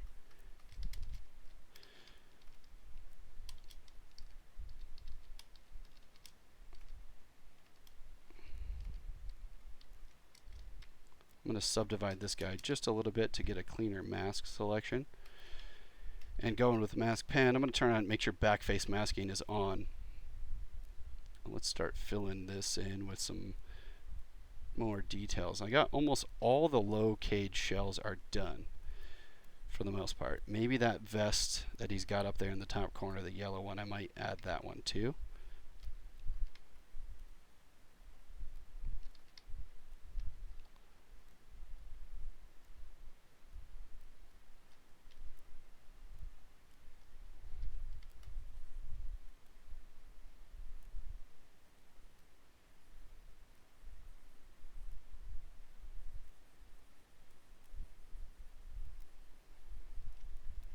Alright, so I'm going to blur this. Try and tidy out just some of these edges so they're more evenly distributed across the middle.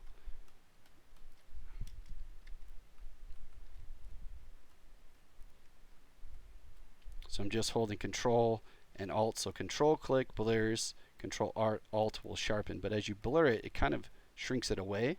So you can shrink the size of those masks just by using Control and Alt to blur and sharpen and reverse the selection. And then now let's do a little quick save. Count Quadrillate, are you talking about my UI, this particular one I have here? Or is that for somebody else? Fiber mesh. So what I want to do is I want to get some cool little, if we look at the, go back to K's sort of reference, he's got some sort of fur and stuff in here. So I want to kind of start laying in some of those details, get to the stitching. Yeah, so count for my UI, actually, if I go back here quickly, I've shared a version of this. I can actually upload this in a second on the stream. If you go to zbrushcentral.com, you can find Sir Scallywag. I'll actually just post this in the chat. This will take you to that thread, but in here I've got a version of this custom UI, which I have currently. I saw you were asking questions about mapping the stuff, and first I started by making my own palette. So I go to Preferences, go to Interface, or I'm sorry, go to Custom UI, and I click, once you enable config, go to enable, go to enable customize interface, and we can create a new menu. So I click that, made this version, and then inside of that you can create custom subpalettes, which we can drag these with Control and Alt into those menus. So this is all just me taking all the best stuff that I like to use. And then to map the hotkeys, if you just hold Control Alt, click on this menu, this will essentially allow you to assign a hotkey. So if I do Control Alt, close the trays here so you can see it. Control Alt click, then in the top left it says press any key combo. So then I map this to the 2 key. So 2, anywhere my cursor is, opens this menu, which I have this set to in the Preferences, Interface, UI groups. I think, which one do I have turned on? One open subpalette. So what this does is when I open any palettes, if I have one open, if I click the other, it collapses that, so it only allows one to stay open. So I can variably just kind of go in and open new ones as I go to keep this thing condensed. It's really, really nice. And if you want to learn more, I'll show you. If we go to docs.pixelogic.com and you just do a custom UI search, I believe this option, custom interface down here, it's the 4th link down. This goes through pretty much all the basics to explain what you can do, enabling it, creating menus, assigning hotkeys, that kind of stuff, which I think will get you started if you haven't done that before, or if you want to learn more about it. And then also I do a lot of custom macros. So like this, I don't have all this stuff updated in my latest version, but in my menus in here, I've got custom macros like these need to be updated basically, but splitting nanomeshes, essentially it's just recording actions. So go to macro, create new, and I can actually, like, let's say I want to I want to blur, I want to do 5 blurs as a macro and assign a hotkey to that. So I can go to macro, new macro, and it'll ask you to initialize ZBrush. That's going to strip it back to default. I don't want to do that, so I'm going to click no. And then now it's in record mode. So if I go control click once, that's an action, 2, 3, 4, 5, and now go to macro end. This will give me an option to save this, which I can go to the ZBrush root folder, program files, Pixelogic, ZBrush 2018. We can go into Z startup, macros, and in here, let's say I'll rename this text file blur times 5. I'll do underscore times 5. Click enter. Now, let's undo 1, 2, 3, 4, 5 times. If I go into macro and click reload, you'll see that this button is now here. So then in this case, I can hover over this button, for example, hold Control, Alt, and then left mouse button click. And now you see in the top left the press any key combination. So I'll do, make sure you keep the mouse cursor over that button. If you move it, you see this operation cancels. So if I go back into macro, Control, Alt, click, I just leave my mouse, and then I can just go in here, and let's say it's going to be Control left bracket key. So then now, if I either go to macro, click this button, that's going to do that action, or 1, 2, 3, 4, 5 undos. If I do Control left bracket, that applies it. Yeah, the customization is really nice. So if you think about macros, you can do all kinds of things. Like if you want to, custom Z script, that's another language that you'll have to learn. But those macros themselves are basically just written in a text file. So I'll show you my custom UI's hotkey. If I go into, see if I can load this up for you really quick. So the hotkeys I have currently in this build of my custom UI, you'll see everything. I've got Control-Shift-P for auto groups, Control-Shift-9 for group by normals, and that's just applying the same steps I just did for that. So I basically just make, you can, if they're existing buttons, that's great, but if you want to do repeat actions like deleting multiple subtools or mirror and welding with local symmetry, you can hit record, go in, select all the buttons, change the settings, do the action in the macro, and then save it. And if you want to assign a hotkey, you can, or you can put it, in the custom menu options that I have in here. So if I wanted to say put that one that I made, if I go to my macros menu, I want to put this in Sir Scallywag. So let's open up on the right side, and I'll dock this over here. And we could even go, let's go preferences, config, enable, and then I'll go interface, custom UI, and then Control Alt, click and drag this custom sub palette, and I can put this in Sir Scallywag. And you can't rename this until you put something in there. So I can now go to my macros, hold Control Alt, and drag this here, and put that in. And then now if I let go of Control and Alt, and again go Control Alt, click on the title, now I can name this Masking Essentials or something. And then now, because this menu is mapped to the 2 key, if I go to 2, that's now here at the bottom, and I can either run this or assign a hotkey to it. But just note when you're creating these things and doing this stuff, you have to save the configuration if it has buttons or elements. So you have to go to save.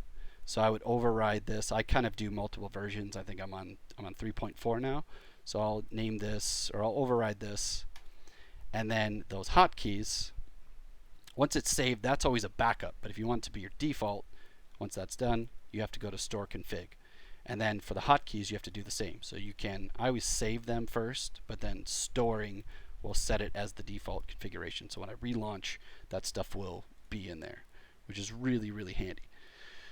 And trust me, once you get started, it becomes a whole nother level of addiction.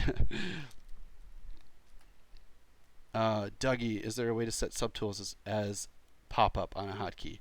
No, you cannot do specific subtools because the IDs for each of those is going to be different based on geometry, based on numbering, and they could be reordered, so that stuff's going to break almost always, especially with certain operations in ZBrush. But the N key, if just FYI, that opens up the subtool palette on screen. So that's N as in Nancy or Nicholas. But yeah, that's the only option you have as far as that.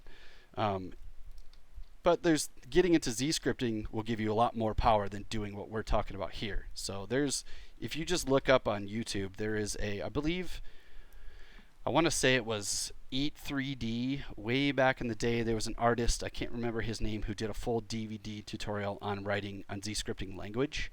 That's probably one of the best third-party resources out there. But yeah, that's a good place to start if you want to start, really writing your own stuff from scratch, which is super handy. I mean, we have some of these, we have a lot of third-party plugins. Joseph Dress makes a lot of those on his ZBC thread, and that's all just, Z scripting language and all that fun stuff. So, okay, I'm coming to the end here, but I want to finish off with something cool. So I've got sharpen this thing, and let's go. I'm going to redock the tool palette. I'm going to do a good old-fashioned fiber mesh.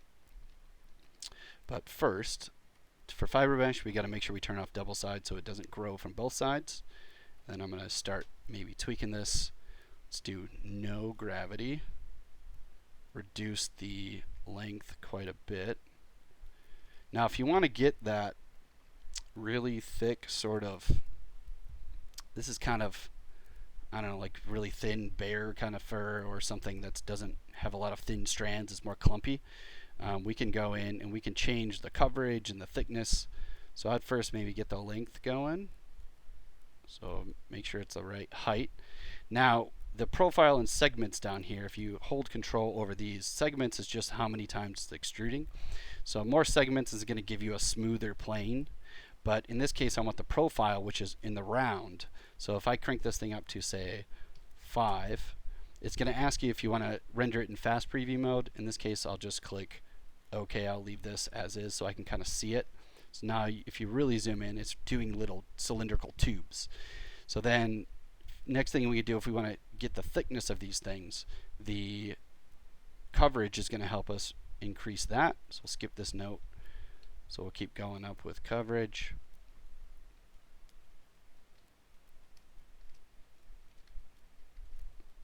And we can maybe, the tips themselves are being shrunken, which that's a setting, the scale tip.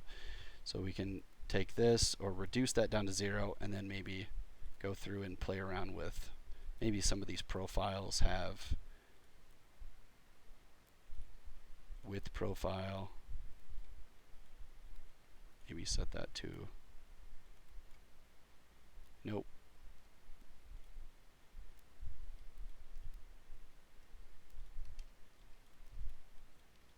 Maybe reduce the max fibers so there's not so many. And the great thing is if I want to modify this, so if I want this to go out just a little bit further on the edge, I can turn off preview. First I can save this, so I might go into my project. In my ZBrush files I keep assets, so I would make this fiber mesh preset assets, and we'll label this like coat for version 1, so I can keep modifying this stuff. And I can even go and change the color. So maybe let's make this like a, the base will be sort of like a brownish. Maybe we'll just do this.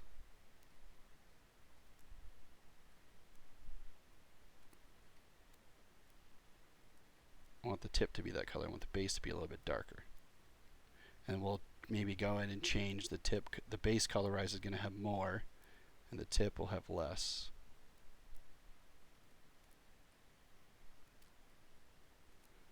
Get some color going in there. Now, if I turn off preview, I can, before accepting it, I can reverse this, blur this a little bit more, and then sharpen it so that'll shrink that edge. Or you can go into masking and just do the shrink option too. So that will shrink and then maybe sharpen. So then inverse that, go back to my fiber mesh, preview, and now I got that working in there pretty good. Now I'm treating this, I would like to treat this more as, instead of fibers, because I'm actually adding thickness in the round and I'm changing the profile, the segments, we can maybe go in and make this like 5. So that'll basically just add more extrusions to it so it bumps it out a little bit more. Or maybe, and then now maybe we'll reduce the length down to maybe like 15. or we could go crazy and crank it up for spikes. But reducing the length is just kind of shrinking it closer. And if I click accept, I don't want to do fast preview with this because I want to treat this as geo, and I can actually go and apply subdivisions to smooth this out. So I'm going to click no, and this is going to make those fibers and select them. Now right away, because I've added, they're no longer flat planes. If I just go on and maybe divide this thing a little bit, you'll see that they do have holes in the middle, but we can actually go to geo, modify topology, and click close holes. So that's going to take all those little verts and everything and make sure that it's sealed up. Now if I divide this now, I sort of get these shells, which I can basically now go in here and I can use these to either, you know, smooth out or reduce. Now I've got some nice little fur in there. And I could maybe even just go in with, say, inflate brush for some of these areas with a lower intensity.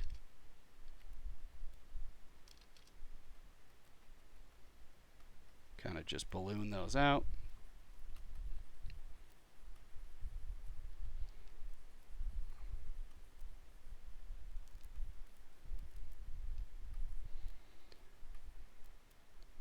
Cocoa Puff shirt. It does look like Cocoa Puffs. I'm turning the color off. Fine. You want to make fun of my Cocoa Puff, my Cocoa Puff fur?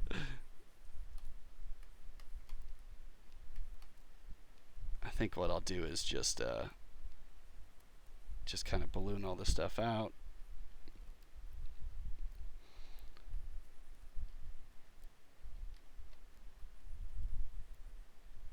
Just to kind of get that working in there. And then going back up to those subdivisions to kind of smooth that stuff out. And then if we really want to play around with this, what I can do is if I go to, say, the jacket, we can turn off, I'm just going to turn this on. We'll say this is fur 1. And I'm going to go to the trench coat, inverse this. So I'm going to keep this mask here. And turning on the fur, if I want to, I can project this onto the jacket itself.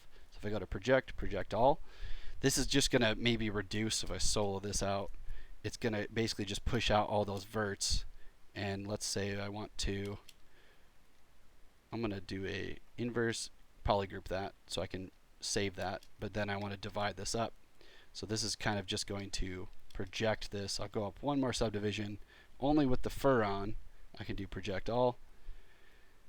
And it'll basically soften out all the stuff I got from the fur, but it'll kind of maybe just give it a little bit more of a, yeah, there we go. So then I can just grab, say, this, mask it off, do a little blur on that, and just maybe polish this by like 1 to soften that stuff. Or if that's too much, if we subdivide this up once, it will smooth it a tiny, tiny bit, and it will make the mask a little bit better as far as like, to reducing and smoothing that stuff out. There we go. So then if I want to, let's go in and do a, maybe this will be, whoops, and do that. Masking, mask by cavity.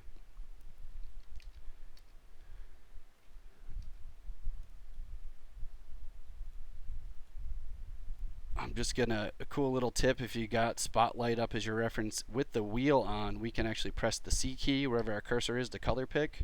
So I just want to get something from the color palette in the movie. Let's kind of get super real with it.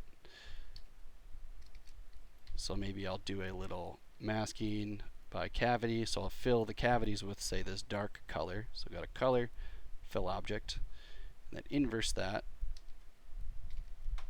And then reverse it to, say, this color, color, fill object.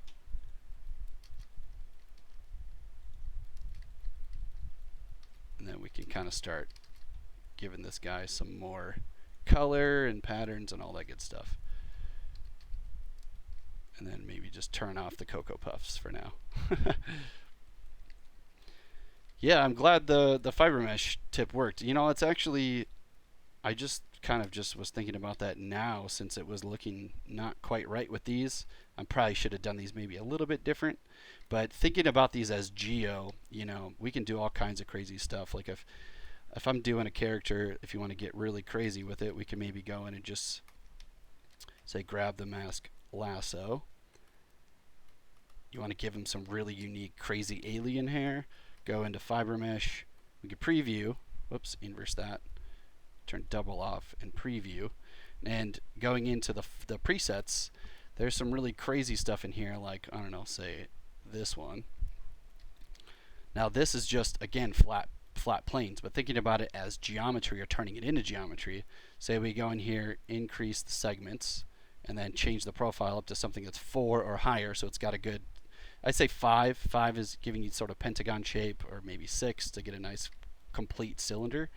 And then let's do no gravity, no twist, reduce the slim, and then even going in and adding coverage to this now, so this is really thick. Now when I accept this, again, I'm not going to do fast preview. If you do fast preview, it's going to render it in a different way, so it's thinner. I want this to be actual geo. So now I can take this, subdivide that, or first make sure I go to modify topo, close the holes. Now you got some wacky, I don't know, alien tendrils coming off, right? So those presets could give you some really cool ideas. I don't know what that is. That's really nuts. That's like, oh, that'd be perfect for The Last of Us or some sort of fungus mutation or something. So anyways, yeah, that's I like to experiment with that kind of stuff. But yeah, hopefully you guys find that useful. I guess I'm already 50 minutes over my time. I should probably get back to work now. But thank you all for sticking around. And I don't know, for the next one, if you guys would like me to, again, like somebody was asking earlier, I forget who it was, about doing a stream for just ZBrush features. The last one I was doing was 4R8 and more. My plan is to set up a separate stream for just ZBrush 2018 and focusing only on those features. This stream I'm going to keep going, so I'm going to come back to this and try and polish it up. I think I want to get to doing just, start getting into brushes with, I've got some brushes in here for, oh geez, where's my Solomon folder? Well, anyways, I'll have to load those up, but stitching and that kind of stuff, and start polishing out the textures and using surface noise and doing stuff with UVs. I really want to polish this guy up. I think as far as assets go, what do you guys think? Is this, how much more of this do I need to do? I just don't know. I think I could do this forever. I want to give him the vest. Start getting these patterns on the shirt, those little bumps and details, doing some textured tiling patterns for maybe the shirt. That's the kind of stuff I want to maybe start doing next time. Thanks, Ronaldo. I appreciate that. Thanks for sticking around. You all have a great week. We'll figure out what to do next time, but for sure, check for the stream release schedule. I'll be doing a separate one for 2018. So will Paul, so will Joseph, and I'll keep this stuff going. And then the next time we get back together, we should maybe wrap this up, and then we'll do a full random mashup, something totally new that's picked from all of your suggestions. And yeah, if you've got, I'm going to leave the chat open for a little bit. If you've got any suggestions, any ideas you'd have for ZBrush mashup, anything you can think of, doesn't have to be a person, it can be a theme or a concept or anything. All that stuff would be super cool. So yeah, otherwise, I'll see you guys next time. And thanks for sticking around. Cheers. Oh, cane in the shoulder pad. I'm going to make a note of that. All right. Bye, everyone. And a dragon. Okay. All right. I got to leave on that note.